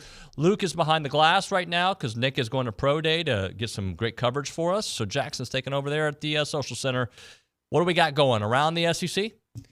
Yeah, I mean, first of all, it's good to be back. I feel like it's been forever since I've been over here. It's been like 2 weeks. Oh, you were gone? Yeah. Just kidding. Yeah, so a record-tying 10 SEC men's basketball teams received postseason bids. The SEC's 8 NCAA tournament selections tied its previous best set in 2018 and 2023. It is the third straight season and 6 overall that the SEC has received 10 total postseason bids. The SEC's 8 NCAA tournament selections are tied for the most in the nation with the Big 12. And for SEC women's basketball, they will also send 8 to March Madness, 3 to the Women's Basketball Invitational Tournament. Actually, I have some football news. I don't know if that's all right. I know there's a lot of March Madness talk, but I mean, hello, what show is this? I mean, it's TexAgs. All right, and what do we do on TexAgs? We talk football. Anything and everything sports. I meant, but football. But football. So on football, on the football side of things, we have finally, after 2 months, received the contract details for Kalen DeBoer's time at Alabama. The full agreement will pay DeBoer $87 million for 8 years. He will earn $10 million in 1 year, and with an added $250,000 annually. And in the final year, 2031, DeBoer will be paid $11.75 million. They also were required to buy out DeBoer's Washington contract for $12 million. And it turns out SEC is pretty good at baseball. After the opening weekend of conference play, the SEC still has 6 teams in the top 8 per D1 Baseball's rankings, and Arkansas still remains number 1 after an impressive weekend in Fayetteville sweeping Missouri. And then finally, in track and field, the 2024 NCAA Division I champion in both the 3,000 meter and 5,000 meter, Parker Valby has been voted the 2024 NCAA Division I National Track Athlete of the Year for the 2024 indoor season. Valby was named the SEC Women's Co-Runner of the Year about 2 weeks ago, and just last week was titled South Region Women's Runner of the Year. Excellent stuff. All right, I appreciate that very, very much, buddy. What'd you do on your break? Got a little tan. Went to Florida. Just relaxed. What part of Florida? That's like the Santa Rosa area, kind of in between Destin and Panama City Beach. Family or like your college buddies? I went with a college buddy's family. Oh, look at that. Yeah. Good stuff, buddy. All right, so here's the agenda for the remaining hour of the program. We're going to talk with Tom Hart. He was actually at the SEC tournament. We'll talk with Tom, get his perspective of what he saw from Texas A&M. Charean Williams, we'll get her thoughts on Mike Evans and everything happening in the NFL. And then we'll finish the show with Pounding the Rock. Tap and Hop will both be in studio for that one. So we got a lot of good stuff to get into here, the remainder of the program. As for Final Four, I have not done my bracket yet. In my mind, I'm struggling with something because like there's a part of me that thinks Houston's good enough to get to the Final Four, but that would mean beating A&M if A&M indeed does beat Nebraska. I am leaning towards A&M beating Nebraska.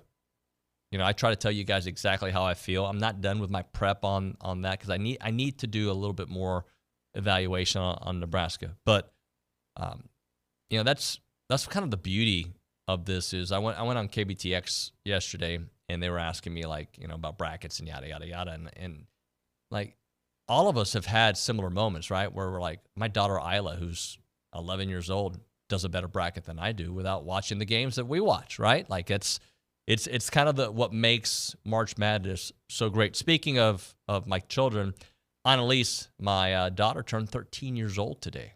So happy birthday to my beautiful daughter, Annalise. All right, we're going to do this. We will hit a break. When we come back, as I mentioned, we'll talk to Tom Hart. He saw all the SEC teams up close and personal. He got to see Florida beat A&M. He saw A&M go through Kentucky. He saw A&M take care of business against Ole Miss. We'll get his perspective of it all. We'll talk a little baseball with him as well. We'll get to your text messages at 979-693-1150. You're listening to TexAgs Radio, presented by David Gardner's Jewelers in the Rollo Insurance Studio.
All right, we're back here on TexAgs Radio. We are presented by David Gardner's Jewelers. We are here in the Rollo Insurance Studio. Let's go to the hotline. I believe we have Tom Hart. Tom, good morning, buddy. Good morning. How are we doing today? Good, man. How are you? I'm fantastic. Where are you? I don't know. I'm in Columbus, Ohio. Ah. We've got NIT tonight with Ohio State and Cornell on ESPN2. My basketball season just keeps rolling along after a really fun week in Nashville. Yeah, well, let's start off there with Nashville. You got to see A&M up close and personal several times. Different team than you saw a few weeks back, right? Yeah, can I admit to something here, just amongst friends? So last week we started talking about, you asked me about Obaseki and his role. And I kind of talked in generalities about what he's capable of, but I was unaware, because I hadn't seen A&M in 2 weeks, of the kind of impact that he had had on that team as of late. And then finally seeing them in person, that's a game changer. He's not as efficient as Boots, and efficient is, I use that word a lot. I don't just mean that in terms of, shooting percentage or effective field goal percentage. It's just, those guys can be more reliable as scorers. But his willingness to get the ball in his hands and go to the rack changes how you have to defend that team. And I think that's a great sign going forward. Now, is that enough to beat Houston in the second round? That's a really tall task. But I think that the evolution of this team and the roster is kind of mind-blowing. You think about where they were, and to take this guy who was a backup point guard and put him on the floor as a scorer, that's a big-time change. Couple things. I actually asked for Manny to get more minutes about a month ago because of his athleticism.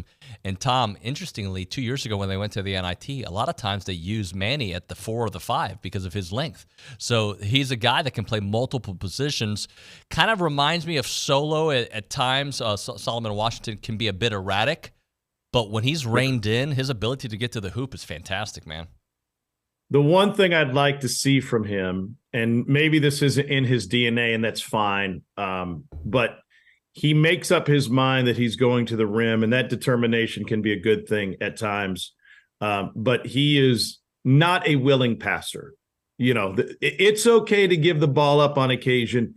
Maybe you're going to get it back in a better scenario, in a better setting, where you can actually find a hole in the defense. But I think the team's playing really good right now. I think there's a lot of good things coming. Once again, I just wish they didn't have to play Houston in the second round, because the way Houston defends, the effort they put on that side of the floor, the ability to slow the game down and make more of your shots count for more, in terms of shrinking the possessions. I think all of those things work in Houston's favor. Well, if A&M is able to beat Nebraska, and there's still a big if, because Nebraska can shoot threes, and that's been an Achilles heel for A&M's defense. But and they get Houston, I'm going to give you a reason that they might win, and that's because they played them not long ago and could have won, had an opportunity at the very end, and they did that without Boots and without Manny being the Manny he is now. So they did that with just Wade Taylor's show. Wade Taylor had a show this weekend, no doubt about it, but now he's got help. Yeah, now he's got help. By the way, what are the odds that of all the different scheduling permutations over 2 different tournaments, 68-team tournaments, that the selection committee could twice put together a Trev Alberts Bowl? It defies simple math, doesn't it? Well, he even said it just seemed a little interesting that they picked it that way. Look, last year, A&M almost played Texas in the second round had they beaten Penn State. They know what they're doing. They set up drama. They set up narratives, don't they? 100%. And there's a lot of drama to be set up. If it's not one thing or another, a quick example is, before the bracket came out, Rick Barnes was saying, well, I wonder who we're going to get in the second round, either Texas or Clemson, or who we're going to be matched up with in our bracket, either Texas or Clemson, his former teams. Well, the odds are, based on your seed line and the fact that those teams are not in your conference, and with the bracket rules, there are going to be matchups that just kind of come together. But I just real quick on Trev. I know Trev well. He used to live in Atlanta. We worked together on the TV side for a number of years. I think it's a home run hire.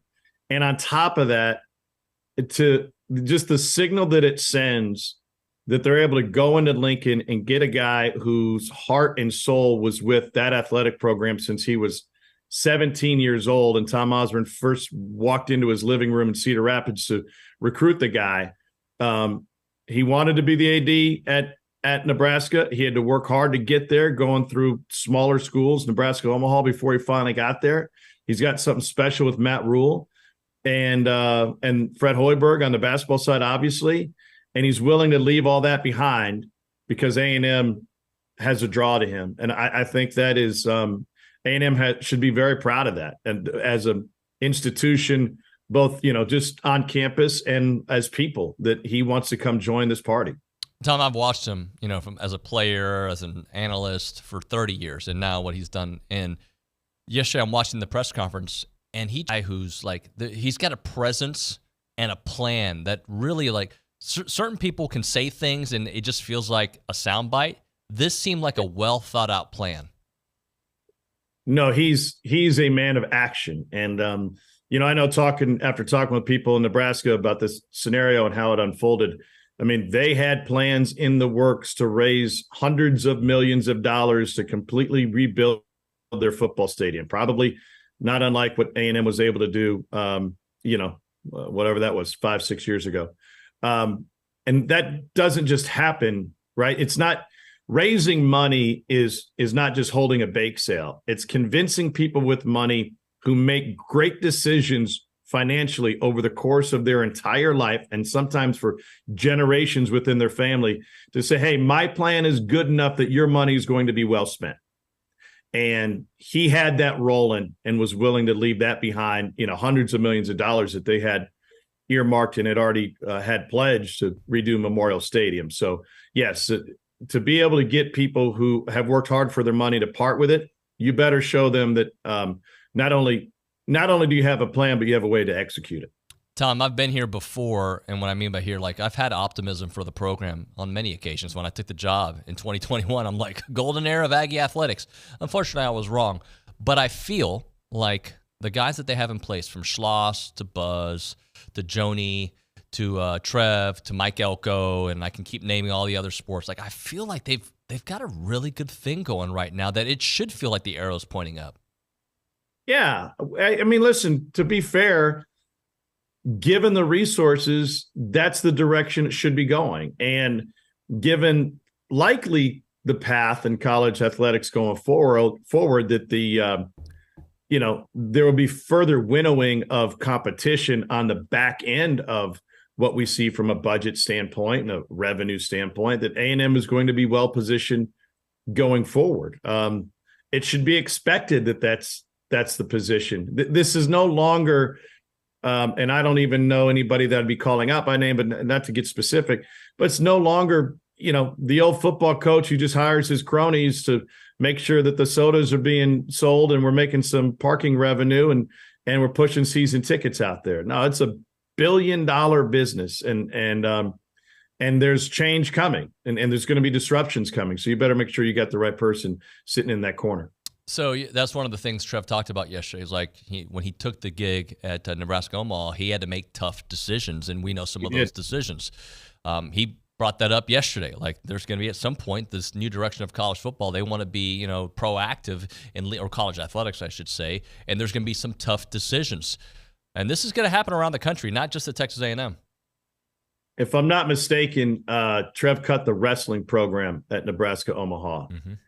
And they had a national championship a few years prior. Their coach was a big part of the community. The wrestling program itself was a point of pride for that small school. But the revenue to be made was in hockey.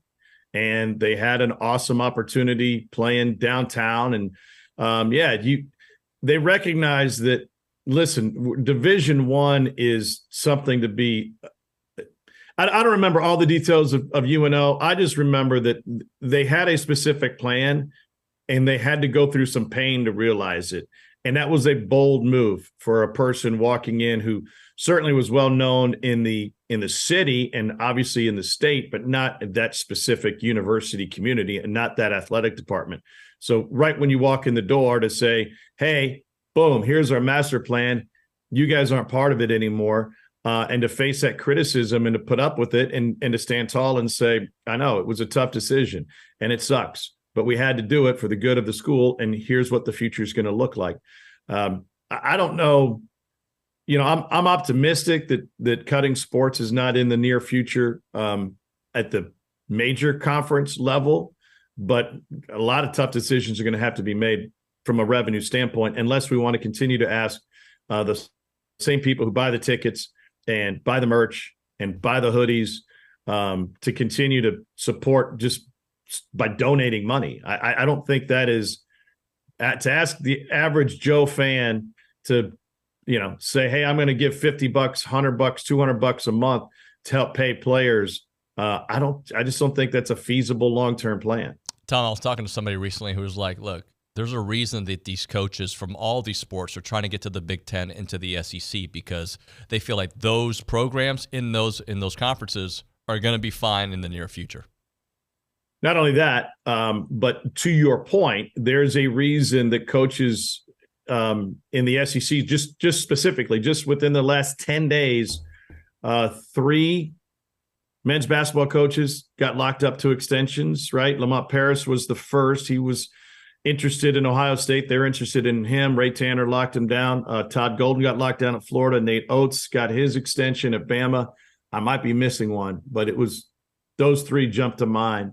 And the athletic directors are being aggressive enough, knowing, by the way, it's easier and cheaper to retain talent than it is to go out and find brand new talent. But I think also that those coaches realized, hey, we got it pretty good here. The grass may seem greener, but the future is a total toss-up. And running into Greg Sankey in Nashville last week in terms of, just kind of talking off the cuff about what the college football playoff is going to look like going forward and all the meetings that he was busy with, and then kind of the NCAA tournament, whether or not it expands. But the SEC and the Big Ten, it is obvious, are in a position to make decisions. And they have not only do they have leverage, but I'm sure we're going to find out soon that they have the rules in place to make decisions when it comes to who's getting the money and how much are they getting. Tom, back to the tournament for a moment. Florida and Kentucky, a couple teams that A&M did play. They lost to Florida, obviously. They beat Kentucky. What do you think about their tournament chances? Well, for Florida, I really like their tournament chances in terms of their style of play. Their guards are really good. They have experience. The injury to Micah Handlogden was just devastating. I've never seen something like that just in person and to feel it in the building. Sucked all the life out of it on Sunday.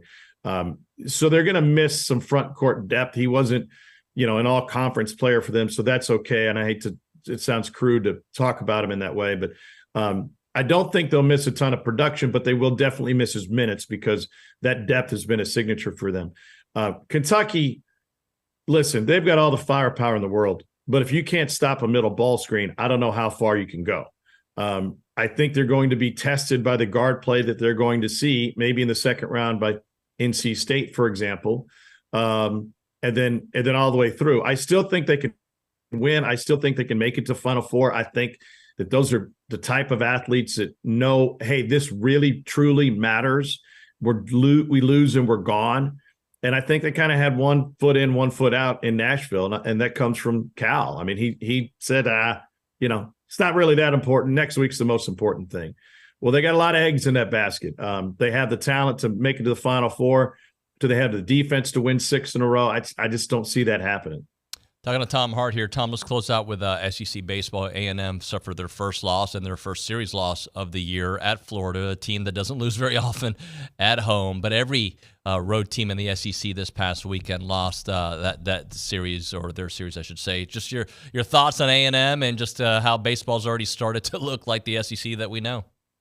It is going to be an absolute knockdown, drag out, tractor pull, bloodbath, fist fight, whatever you want, like roll around in Bottle Cap Alley. That would be more comfortable than what you're going to see every weekend in SEC baseball. I mean, just think of it from the A&M Florida perspective.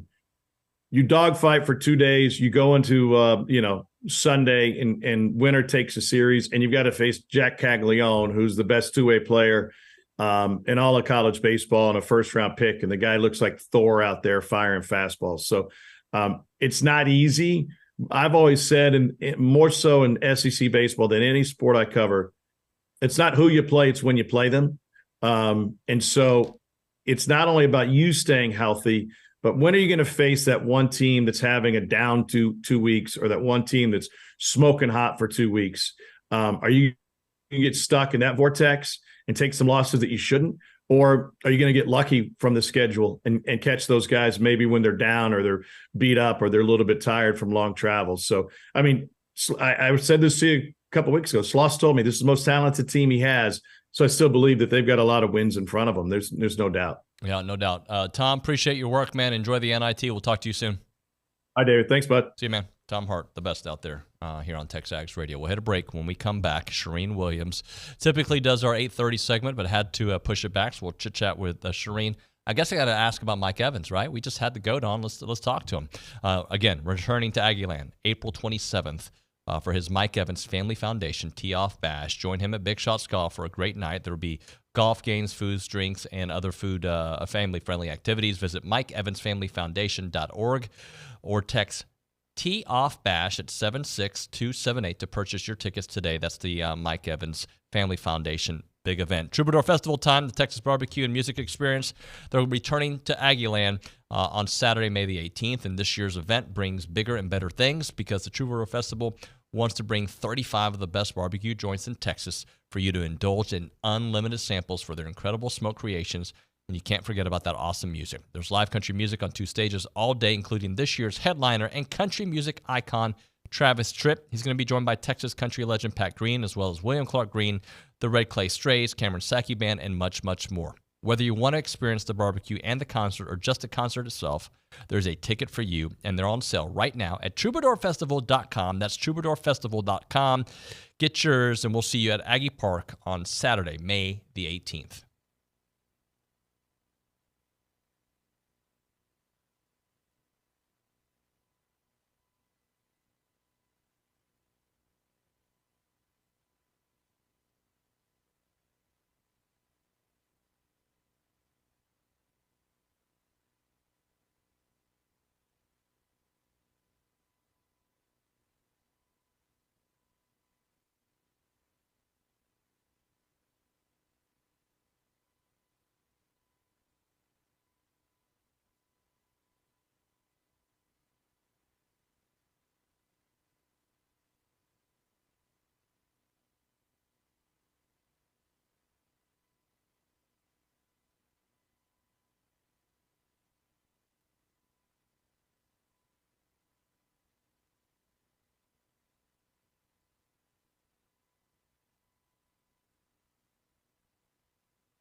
We are back, TexAgs Radio, presented by David Gardner's Jewelers, Rollo Insurance Studio. Let's go to the hotline. We're joined by Charean Williams, Pro Football Talk, Aggie great, Hall of Famer. Charean, earlier on the show, we had, I hope, a future Hall of Famer, Mike Evans, on here. Oh, my guy, Mike Evans, the rich Mike Evans now. So, yeah, love me some Mike Evans. What a player he's been, both at A&M and in the NFL. He is a Hall of Famer. At both levels, pretty amazing that you can do that, especially with where he came from and how lowly he was thought of out of high school and might never play college football, and look where he is now. Yeah, look, every time I talk to him, and I haven't talked to him that many times, but I just come away like, what a nice, genuine guy. I mean, he just gives off that vibe, and then his work ethic backs all that up. Yeah, I think he's the type of person that you want on your team, and he's receivers have that reputation, and for good reason, of being, me guys, I guys, and, always wanting the ball and always complaining. And, you can think of all of them who've done that. And then you think of the Michael Irvins and the Mike Evans and those guys who played for their team. And, Mike Evans, just what a great person he is as well. I mean, he's the type of guy that you want to have on your team, both on the field and off the field, for everything that he brings. Just a great, the best thing you could say about anybody is he's a better person than he is a player. Anybody you could say is a better person than what they do at their job for a living. I think that says everything you want to say about somebody. I'm talking to Charean Williams here on TexAgs Radio. So, Charean, we can go multiple ways when it comes to Aggie stuff. So, first off, I don't know if you were able to catch up with the press conference yesterday, but Trev Alberts, the new athletic director, any thoughts about his time in the NFL and when you've seen him around? Well, I'm excited by it. Everyone I've talked to that's encountered him or have any dealings with Nebraska, I didn't know what to think at the beginning. I mean, we don't know, right? We don't know ADs, and you just look at their on-the-field results. I'm like, is this a great hire or not? But everyone I've talked to said this is a home run hire. This is a great hire. Never thought he would leave Nebraska. Things worked out perfectly for A&M. You got a home run. The thing I hope is that we can keep an AD around for longer than a few years at a time, and it just doesn't seem that we've done that. And as good as he is, with the reputation he has, I hope that he's going to be our AD until he retires. I hope he's in that position until he retires. I think he'll do a great job at it. And you start thinking about, okay, really what sports does he have to look at? Because, we know it's fundraising, and now it's NIL, and there's a lot involved in it. I get all that. But the thing fans, you, me, everybody else wants to know is, coaches, like how is he hiring coaches? But we're pretty darn set, I think, at pretty much all unless a coach leaves. I don't know that you're looking, maybe Pat Henry retires here in the near future, but other than that, I just don't know that you're going to be looking at hiring coaches here real soon, which is a great thing for A&M. It looks like we're set at that for a little while. So, I hope we win. I hope the coaches stay, and I hope Trev Alberts has a successful reign at A&M. Well, Charean, a couple weeks back, we were all a little worried about A&M's men's basketball. And the women, there was a little bit of worry as well there. They're both in. Yeah. They're both taking on Nebraska. Well, let's beat Nebraska twice. How fun would that be, especially for Trev Alberts? And, these things aren't coincidental. They did this on purpose. Just like last year, they had A&M and Texas set up to play in the second round of the men's NCAA. These things are set up. They're thought out, and they did this on purpose. And whatever, let's just go out and win both games and look good. And I saw Stephen A. Smith picked A&M to go all the way to the Final Four. Wouldn't that be fun? At this point, I'm taking it game by game. I'd be happy with just that first win, and then knowing how we played Houston so well in Houston. I think that'll give us a lot of confidence if we can get to that second round. But one game at a time. Just looking at Nebraska, we're capable of beating Nebraska. We got to go do it. Talking to Charean Williams here on TexAgs Radio, presented by David Gardner's Jewelers, Rollo Insurance Studio. So this caught my attention a couple days back. Stephen Jones, we don't define all in by what you spend in free agency. I'll just kind of let you respond to that. Yeah, Jerry had used the all-in line. And the thing is, fans have come to expect since 2013, so let's back up to 2012. 2012, the Cowboys spent a ton of money early in free agency. They made a huge splash. They spent $4 million, which at that time was huge. Still pretty huge for a backup quarterback, but was really huge then in 2012 to pay $4 million a year for a backup quarterback, and that's what they paid Kyle Orton. And then the first day they signed Brandon Carr to a $50.1 million deal. They signed a couple of guards. They signed Dan Connor, the linebacker. They just made a bunch of moves in free agency, and it didn't work out for them. So 2013, they completely changed their MO. We're not spending. We're going to draft really well. We're going to give guys second contracts. We're going to keep our core guys. We're not going out and doing anything in free agency. So 2013 on, they've done that. That's been their MO. No one would have been surprised if where they are based on that. But Jerry threw in at the Senior Bowl, hey, we're going to be all in. Well, everybody's definition of all in is the Rams, right, from a few years ago. We're going to push all the chips in. We're going to trade for players. We're going to sign players in free agency. We're going to fill all our holes. We're going to field just a championship team from the get-go, and then we're going to supplement it with the draft if we don't trade all our picks away, getting all these great players, which is what the Rams did. Ended up winning the Super Bowl. So the Cowboys weren't really all in. That's Jerry tried to backtrack. That's not my definition of all in. My definition of all in is, we're not picking a quarterback in the first round. Well, of course you're not picking a quarterback. That doesn't have anything to do with all in. So Jerry set fans up feeling like they've been duped, feeling like the Cowboys were going to go all in for the first time since 2012. If he hadn't said that, no one would be upset. But I feel fans' frustration. They're frustrated.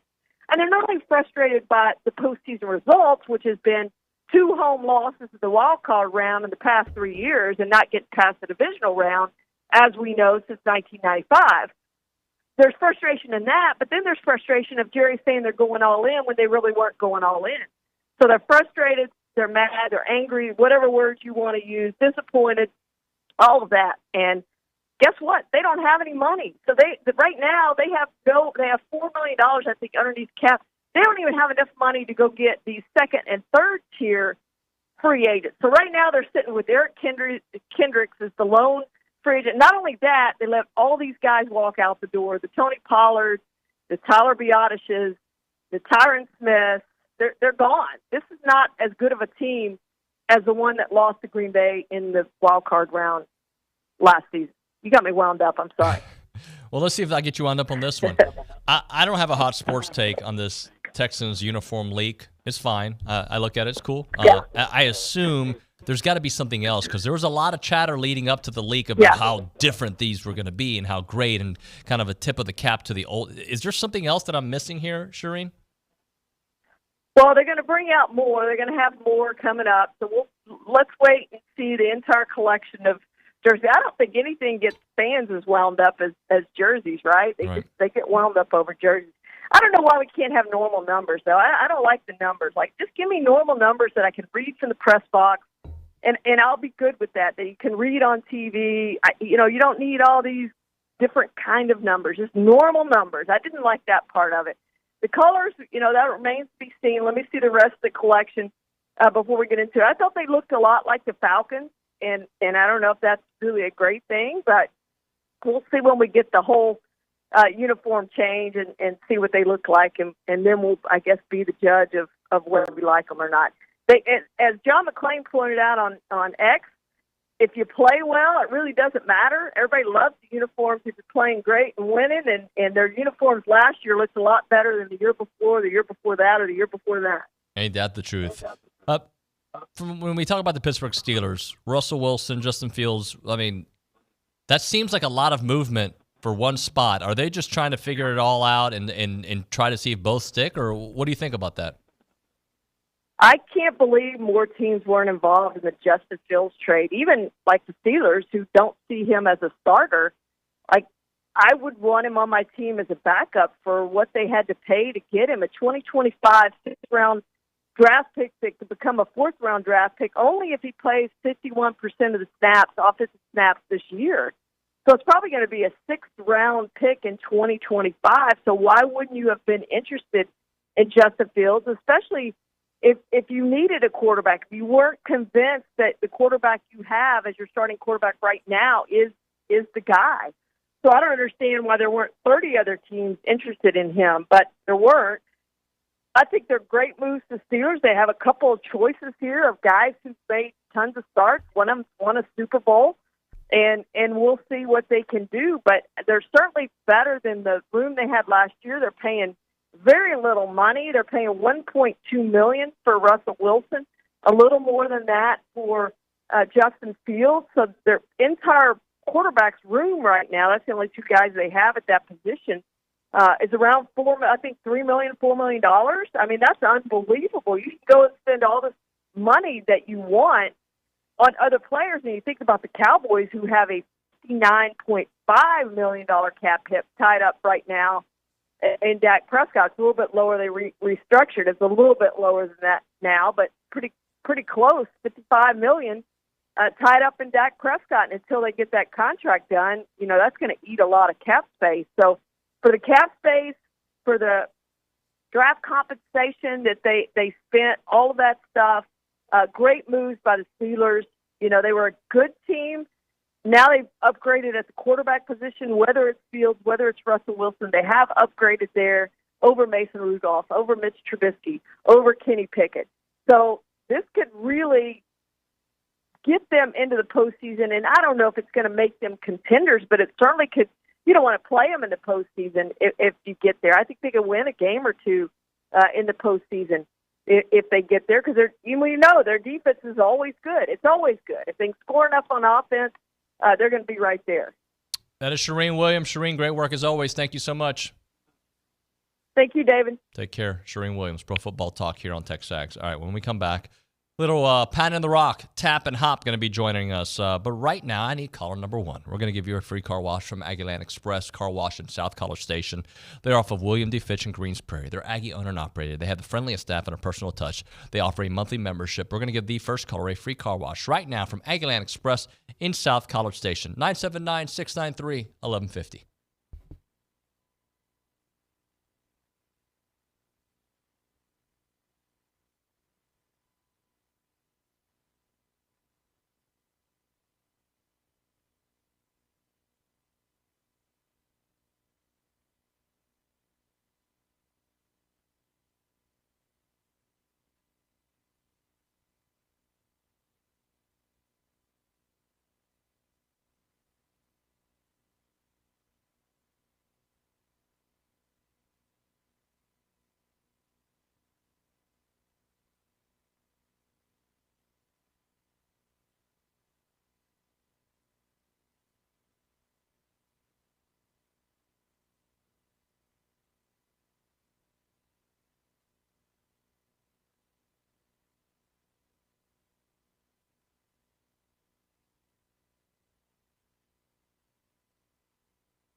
We're going to pound the rock here on TexAgs Radio, presented by David Gardner's Jewelers Rollo Insurance Studio. David Sandhop. Hello, sir. Doing good. How you doing? I'm all right, buddy. Good to see you. Tap Bentz. Hello, buddy. How are you, brother? I'm good, man. So, first thing I want to start off with. Look, I'm not surprised they made the tournament. I kind of thought they were going to make the tournament. I thought they could have made the tournament after the Ole Miss game. Things had to play a certain way, right? But I think the committee got it right as a 9 seed. I've complained in years past. I feel like they got it right, Hop. Well, to me, it became clear. We're always talking about the gray area of the committee. I think they made it very clear on Sunday. Schedule quality non-conference games. A&M didn't do it in 2022. They didn't do it in 2023. And they got below expectations. Mm-hmm. They did it this year, and they got expectations by some standards, maybe got a little better than what people were expecting. So I think it's clear now you better schedule quality non-conference games. Looking back, how big was that Iowa State win? Yeah. Did it turn out to be? But it's a good thing. It's funny because, of course, I watched the women's thing. And so you have the men, we're talking about the body of work and how important that was. When the head of the women's committee came out and she said, we took very much in consideration how people were playing at the end of the year. Now, we would have loved that 2 years ago, right? But they did that. So it was funny. She goes, we took injuries into consideration. And again, India Rogers, and just not going back, but everybody thought the women were going to be a play-in game. And all of a sudden, they're in. And if you saw Joni Taylor's excitement, I think she was shocked they weren't playing in. But again, it's just funny to me how the two committees take different ways to look. And the NCAA doesn't go, okay, we're either going to go body of work or we're going to go how they're playing right now. Well, let's pretend like we're the committee. What would be your framework? I kind of like what you said for the women's side. I like that framework. I do think it should matter how you're playing down the stretch. What factors would you look into? That's a tough one. Although I do believe that the way they do it now, where a game in early November has the same weight as a game in March. We bring up that Iowa State game. I went to that turn. It was in Orlando. There was maybe 100 people in that facility. Yeah. It just didn't have the feel for it, almost like a practice game. They ended up being one of the most important games of the year.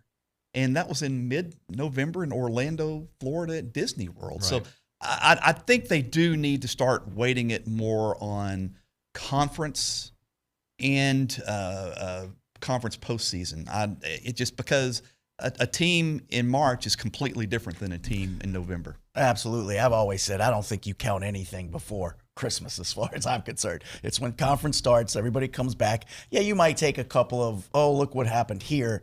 But how are they playing now? Whether you can scratch that game off or, they've continued that trajectory and they're playing as well as they were then. This is a good team. But I just think it's more important at the end of the year. What message does it send, though? If Buzz Williams teams typically get better as the season goes on. Isn't that what the mission should be for every team anyway? Yeah, I think the message they're sending is, hey, we want quality game inventory for our TV partners. You stole it right out of my mouth. In November and December. Yeah. Clearly that's what they want because you have that dead period where college football is winding down and you've got that 3 to 4 week period where they want to fill it with quality. They don't want to show, Duquesne and Dayton play. They want to show the big boys playing. Yeah, but somebody like me who SEC Network Plus that only gets to do the not important games on TV. I like some of those not important games. I do get that. All right, everybody's got an opinion. Why is it Nebraska? You're for both. Considering, do you think it played a little part of I like the intrigue here? Absolutely. Again, I think Tom Tuberville put out, does the NCAA, I didn't think the NCAA had a sense of humor or something like that. So, the NCAA tells you they don't have a sense of humor. But, it's just ridiculous to me. It's just so obvious. It was obvious, okay, it was funny, funny with the men, but then to do it to both teams, there's so many different, combinations they could have come up with. Yeah. But I wonder how that happens. Somebody from the committee, get a load of this. We got A&M Nebraska. You guys think about doing it? I wonder how that can happen. My guess is it at least has to be close enough in their rankings. Maybe A&M was a 10 and they had Nebraska as a 7 or 8, and they go, you know what? Let's nudge this one this way and this way. That'd be pretty fun. And probably the men and women's committees. They obviously don't communicate, with each other during this time. So they both probably thought they were being clever. You know, and then they both ended up being clever. Yeah. But it's interesting. We're kind of joking about this. You go on social media and some of the reporting on the Nebraska side, they're fighting mad. I mean, they're ready. We've got to kill him. We've got to kill him. We got to kill him. It's crazy how it's such the reaction over the Alberts hire. So as someone said on social media, he said, "Let's just go 3-0 against Nebraska since we took their AD. Now let's beat them twice in basketball." I'd love to see it. Let's. I'm gonna read this to you guys. Stephen A. Smith has the Aggs going all the way to the Final Four on the men's side. I typically don't listen to anything he says. I think he's entertaining, but he's just not for me. But to me, that seems like not gonna happen. Obviously, but your thoughts on Stephen A. He's an entertainer. Yeah. I mean, that's what it is. He's an entertainer. He's going to, every day, whatever issue, whether it's the NBA or he's going to take a position that's intriguing, that's controversial, that's a good soundbite on a Twitter account. So I'd take nothing from what Stephen A. says on the subject. Hey, he doesn't have to prepare for another week because everybody's just going to go back at him about what his belief was, know, and it makes it easy for him. I've done my job for a week. I can just respond to everybody this way. Yeah, no, I just laugh because I feel like he's been critical of A&M in years past, but then there's been other moments he's like all in. It was Desmond Howard who was all in on A&M a couple years ago, football-wise. That's right. What about the way they're playing? All right, just your overall thoughts on just the confidence level that we see right now. There's been different phases of this year, right? There's the early part where we're just not where I think we're going to be, but we're going to head there. And then the reality was we're not that team we thought we were going to be in the preseason. Then there was the lull. And now there's playing their best basketball. Yeah, and I think we've discussed it. They now have 4 legitimate scorers who can score with the ball in their hands on the floor. They've got, obviously, Wade, Boots, Manny has emerged, and even Solo. Solo can take the ball off the dribble and get some tough buckets down. I think, to me, the key for this game with Nebraska is strategically, how does Buzz and that staff handle Nebraska? Because if they play the standard, hey, we're going to let them beat us from the corners because the stats say so, they're a good three-point shooting team. They've got 3 or 4 guys who shoot 36% or better. So now we did see the staff make some adjustments to their defense with some teams in the SEC late in the year where they did extend the perimeter defense against Ole Miss and some others. So I'm expecting some changes with the defense. Well, and that was one of the biggest complaints that I think last year against Penn State. We ran that same defense, and Penn State just tore us up from the outside, and we didn't make any adjustment. And that was probably a big complaint of people coming into with Buzz this year is, we give everything, but we didn't make an in-game adjustment or go into the game realizing they can do it. Does he do it this year? You said he's made a few coming into this game. You hope that he has. Well, I was about to say, it also depends on the personnel. Penn State did have that one powerful guy that could back us down inside. I'm not so sure Nebraska. Jalen Pickett. They've got the 6'10" guy. But he shoots a lot of threes. I don't see him. Anyway, we'll see. We'll I think it'll all depend on the inside presence and if they can get away with without double teaming and rotating. The thing that I hated about the Penn State game, there was a lot of things I hated about it, but I hated certain times this year was A&M ended up playing the catch-up game, shooting all these threes in that game, and they're not a three-point shooting team. There are days that they are, and there was large parts of this season like, why are we shooting 25 3? We're not a three-point shooting team. That's where I don't want us to fall into because Nebraska will shoot threes. You don't have to necessarily play catch-up with the way this team sometimes plays defense, Hop. Yeah. Well, I get into this with people on the message boards all the time. I think by and large, A&M's low three-point shooting percentage is a result of, to me, poor quality perimeter shots that we would kind of early in the season, we would dribble and dribble. All of a sudden you look up, there's 3 seconds and you kind of shoot over. I think what we've seen with the emergence of Manny is that you're seeing a little more driving in, kicking out, seeing perimeter shooters getting their shots in rhythm, stepping into the shot. And I think that's why you've seen, Wade's hitting over 40% in the last three games. I think that has a lot to do with the other things you're doing on offense, not just whether you're making it or missing the shot. And that's after that first round, or the first time the Aggies played in the SEC tournament, as my wife called it. This is really a messy game, because so many turnovers and fouls and everything. But I also think going to that when they get a shot earlier in the shot clock, I think with that group on the floor, they're better athletically. And I have heard that term a lot. I listened this morning with a lot of people getting up and down the floor. We were up 18, right, the last game. Then we start kind of slowing it down, milking the clock. And I know we had some foul trouble, but I still think that group is better in transition and getting into an offensive quick than they are running the shot clock down. By the way, I don't have the numbers in front of me. I'm trying to see if I can find them. But Nebraska, not a very good defensive rebounding team. A&M, very good at the offensive rebounding. So just something to think about when we talk about matchups of this game. Let's hit a break. We'll do one more segment. Is that cool? Mm-hmm. All right. It's TexAgs Radio presented by David Gardner's Jewelers.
All right, everybody. Welcome back to TexAgs Radio presented by David Gardner's Jewelers. It's time to end the day with Double Dave's. Caller number 12, 979-693-1150. We'll hook you up with your choice of a dozen pepperoni rolls or a large one-topping pizza from Double Dave's. They've been serving Aggie Land since 1984 with your favorite pizza and world-famous pepperoni rolls. Reliable in-house delivery, bringing piping hot goodness straight to your door. Just click on doubledaves.com and your favorites are on their way. Tuesday's your day, huh? Tuesday's my day. Also, you know how old I am when I remembered when Double Dave's opened up in College Station in 1984. I was a sophomore, yes. Oh, wow. So now we know, and now we do the math. I always thought you were 35. So I figured Hop and I are the same age then. So. Hey, so let's continue on that Wade Taylor track for a moment, because this version of Wade Taylor is the one we have gotten accustomed to. There was a lull. There's no coincidence. Players around him are playing better. But also, I think he looks refreshed again. Hoppy, start us off. Yeah, it's he has that look about him. We were just talking that when he made those first two early in the Florida game, we knew he was going to take that third one and fourth one pretty quickly. He definitely is a momentum guy. There's no question. So we'll know pretty early in this game whether which Wade we get, because he's definitely momentum. And so it'll be interesting to watch. And I still go back to the fact I think he loves the transition too, where he has the ability to stop on a dime and pop it or penetrate in. And then, but I still wish there was a time he would know what a good shot in a match. Yeah. And when he hasn't even hit those first two. And maybe that's, again, that he feels the pressure. Hey, I'm the guy that has to score. And I'm sure there's a lot of that, so even if he's not shooting well like he was in the first game, the tournament, that he's still got to keep putting them up. But then I tell you what, when it's crunch time, I have a lot of confidence with the ball in his hand. Oh, no doubt. It's interesting because he's got the green light for me.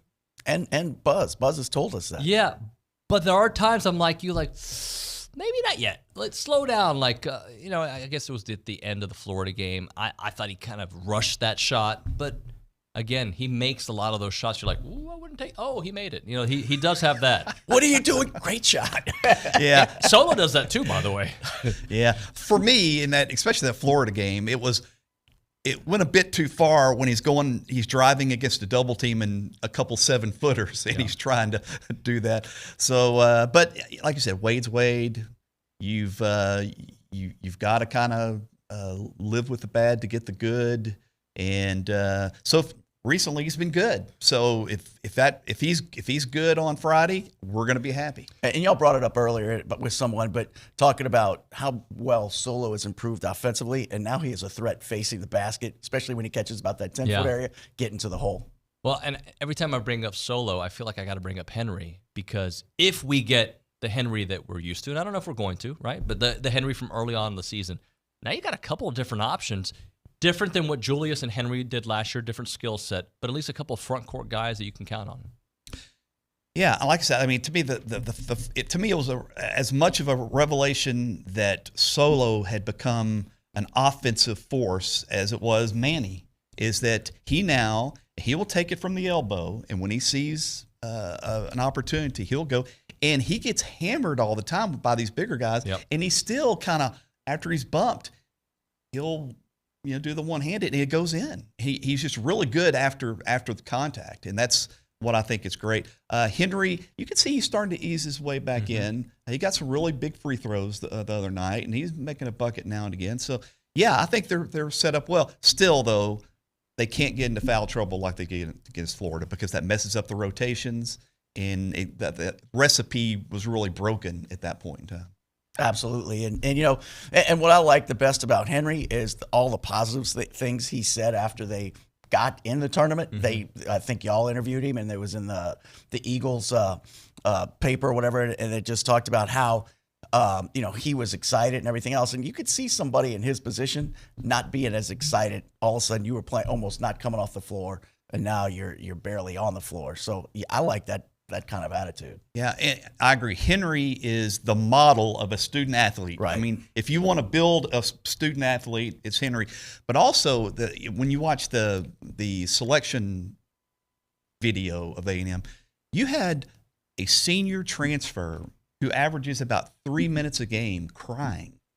That tells you that all of those guys are in on this. They're all in. All in. Hey, so thank you, gentlemen. Appreciate you. I'm going to do some stuff with you in Memphis, so I'm looking forward to that. All right, tomorrow on the program, this will show how old we are. Kirk Cameron going to be in studio. Nice. Michael Seaver. Yeah. Man. Growing pains, You're baby. big time, my man. Bro, I go Mike Evans, Mike Seaver, Kirk Cameron, like all in studio. Jack Nicholson soon? Working on that one. That one's going to take a little while. Tom Cruise eventually. I have interviewed Brad Pitt in the past, just not at TexAgs. So you're going to get George Strait pre-concert? You know Oh, what? yeah. I mean, I think Parker and George, they should come on the show, right? Absolutely. No doubt. Gentlemen, thank you very much. They're going to struggle selling tickets. Not. All right, my thanks to all of our great guests today. We'll see you mañana.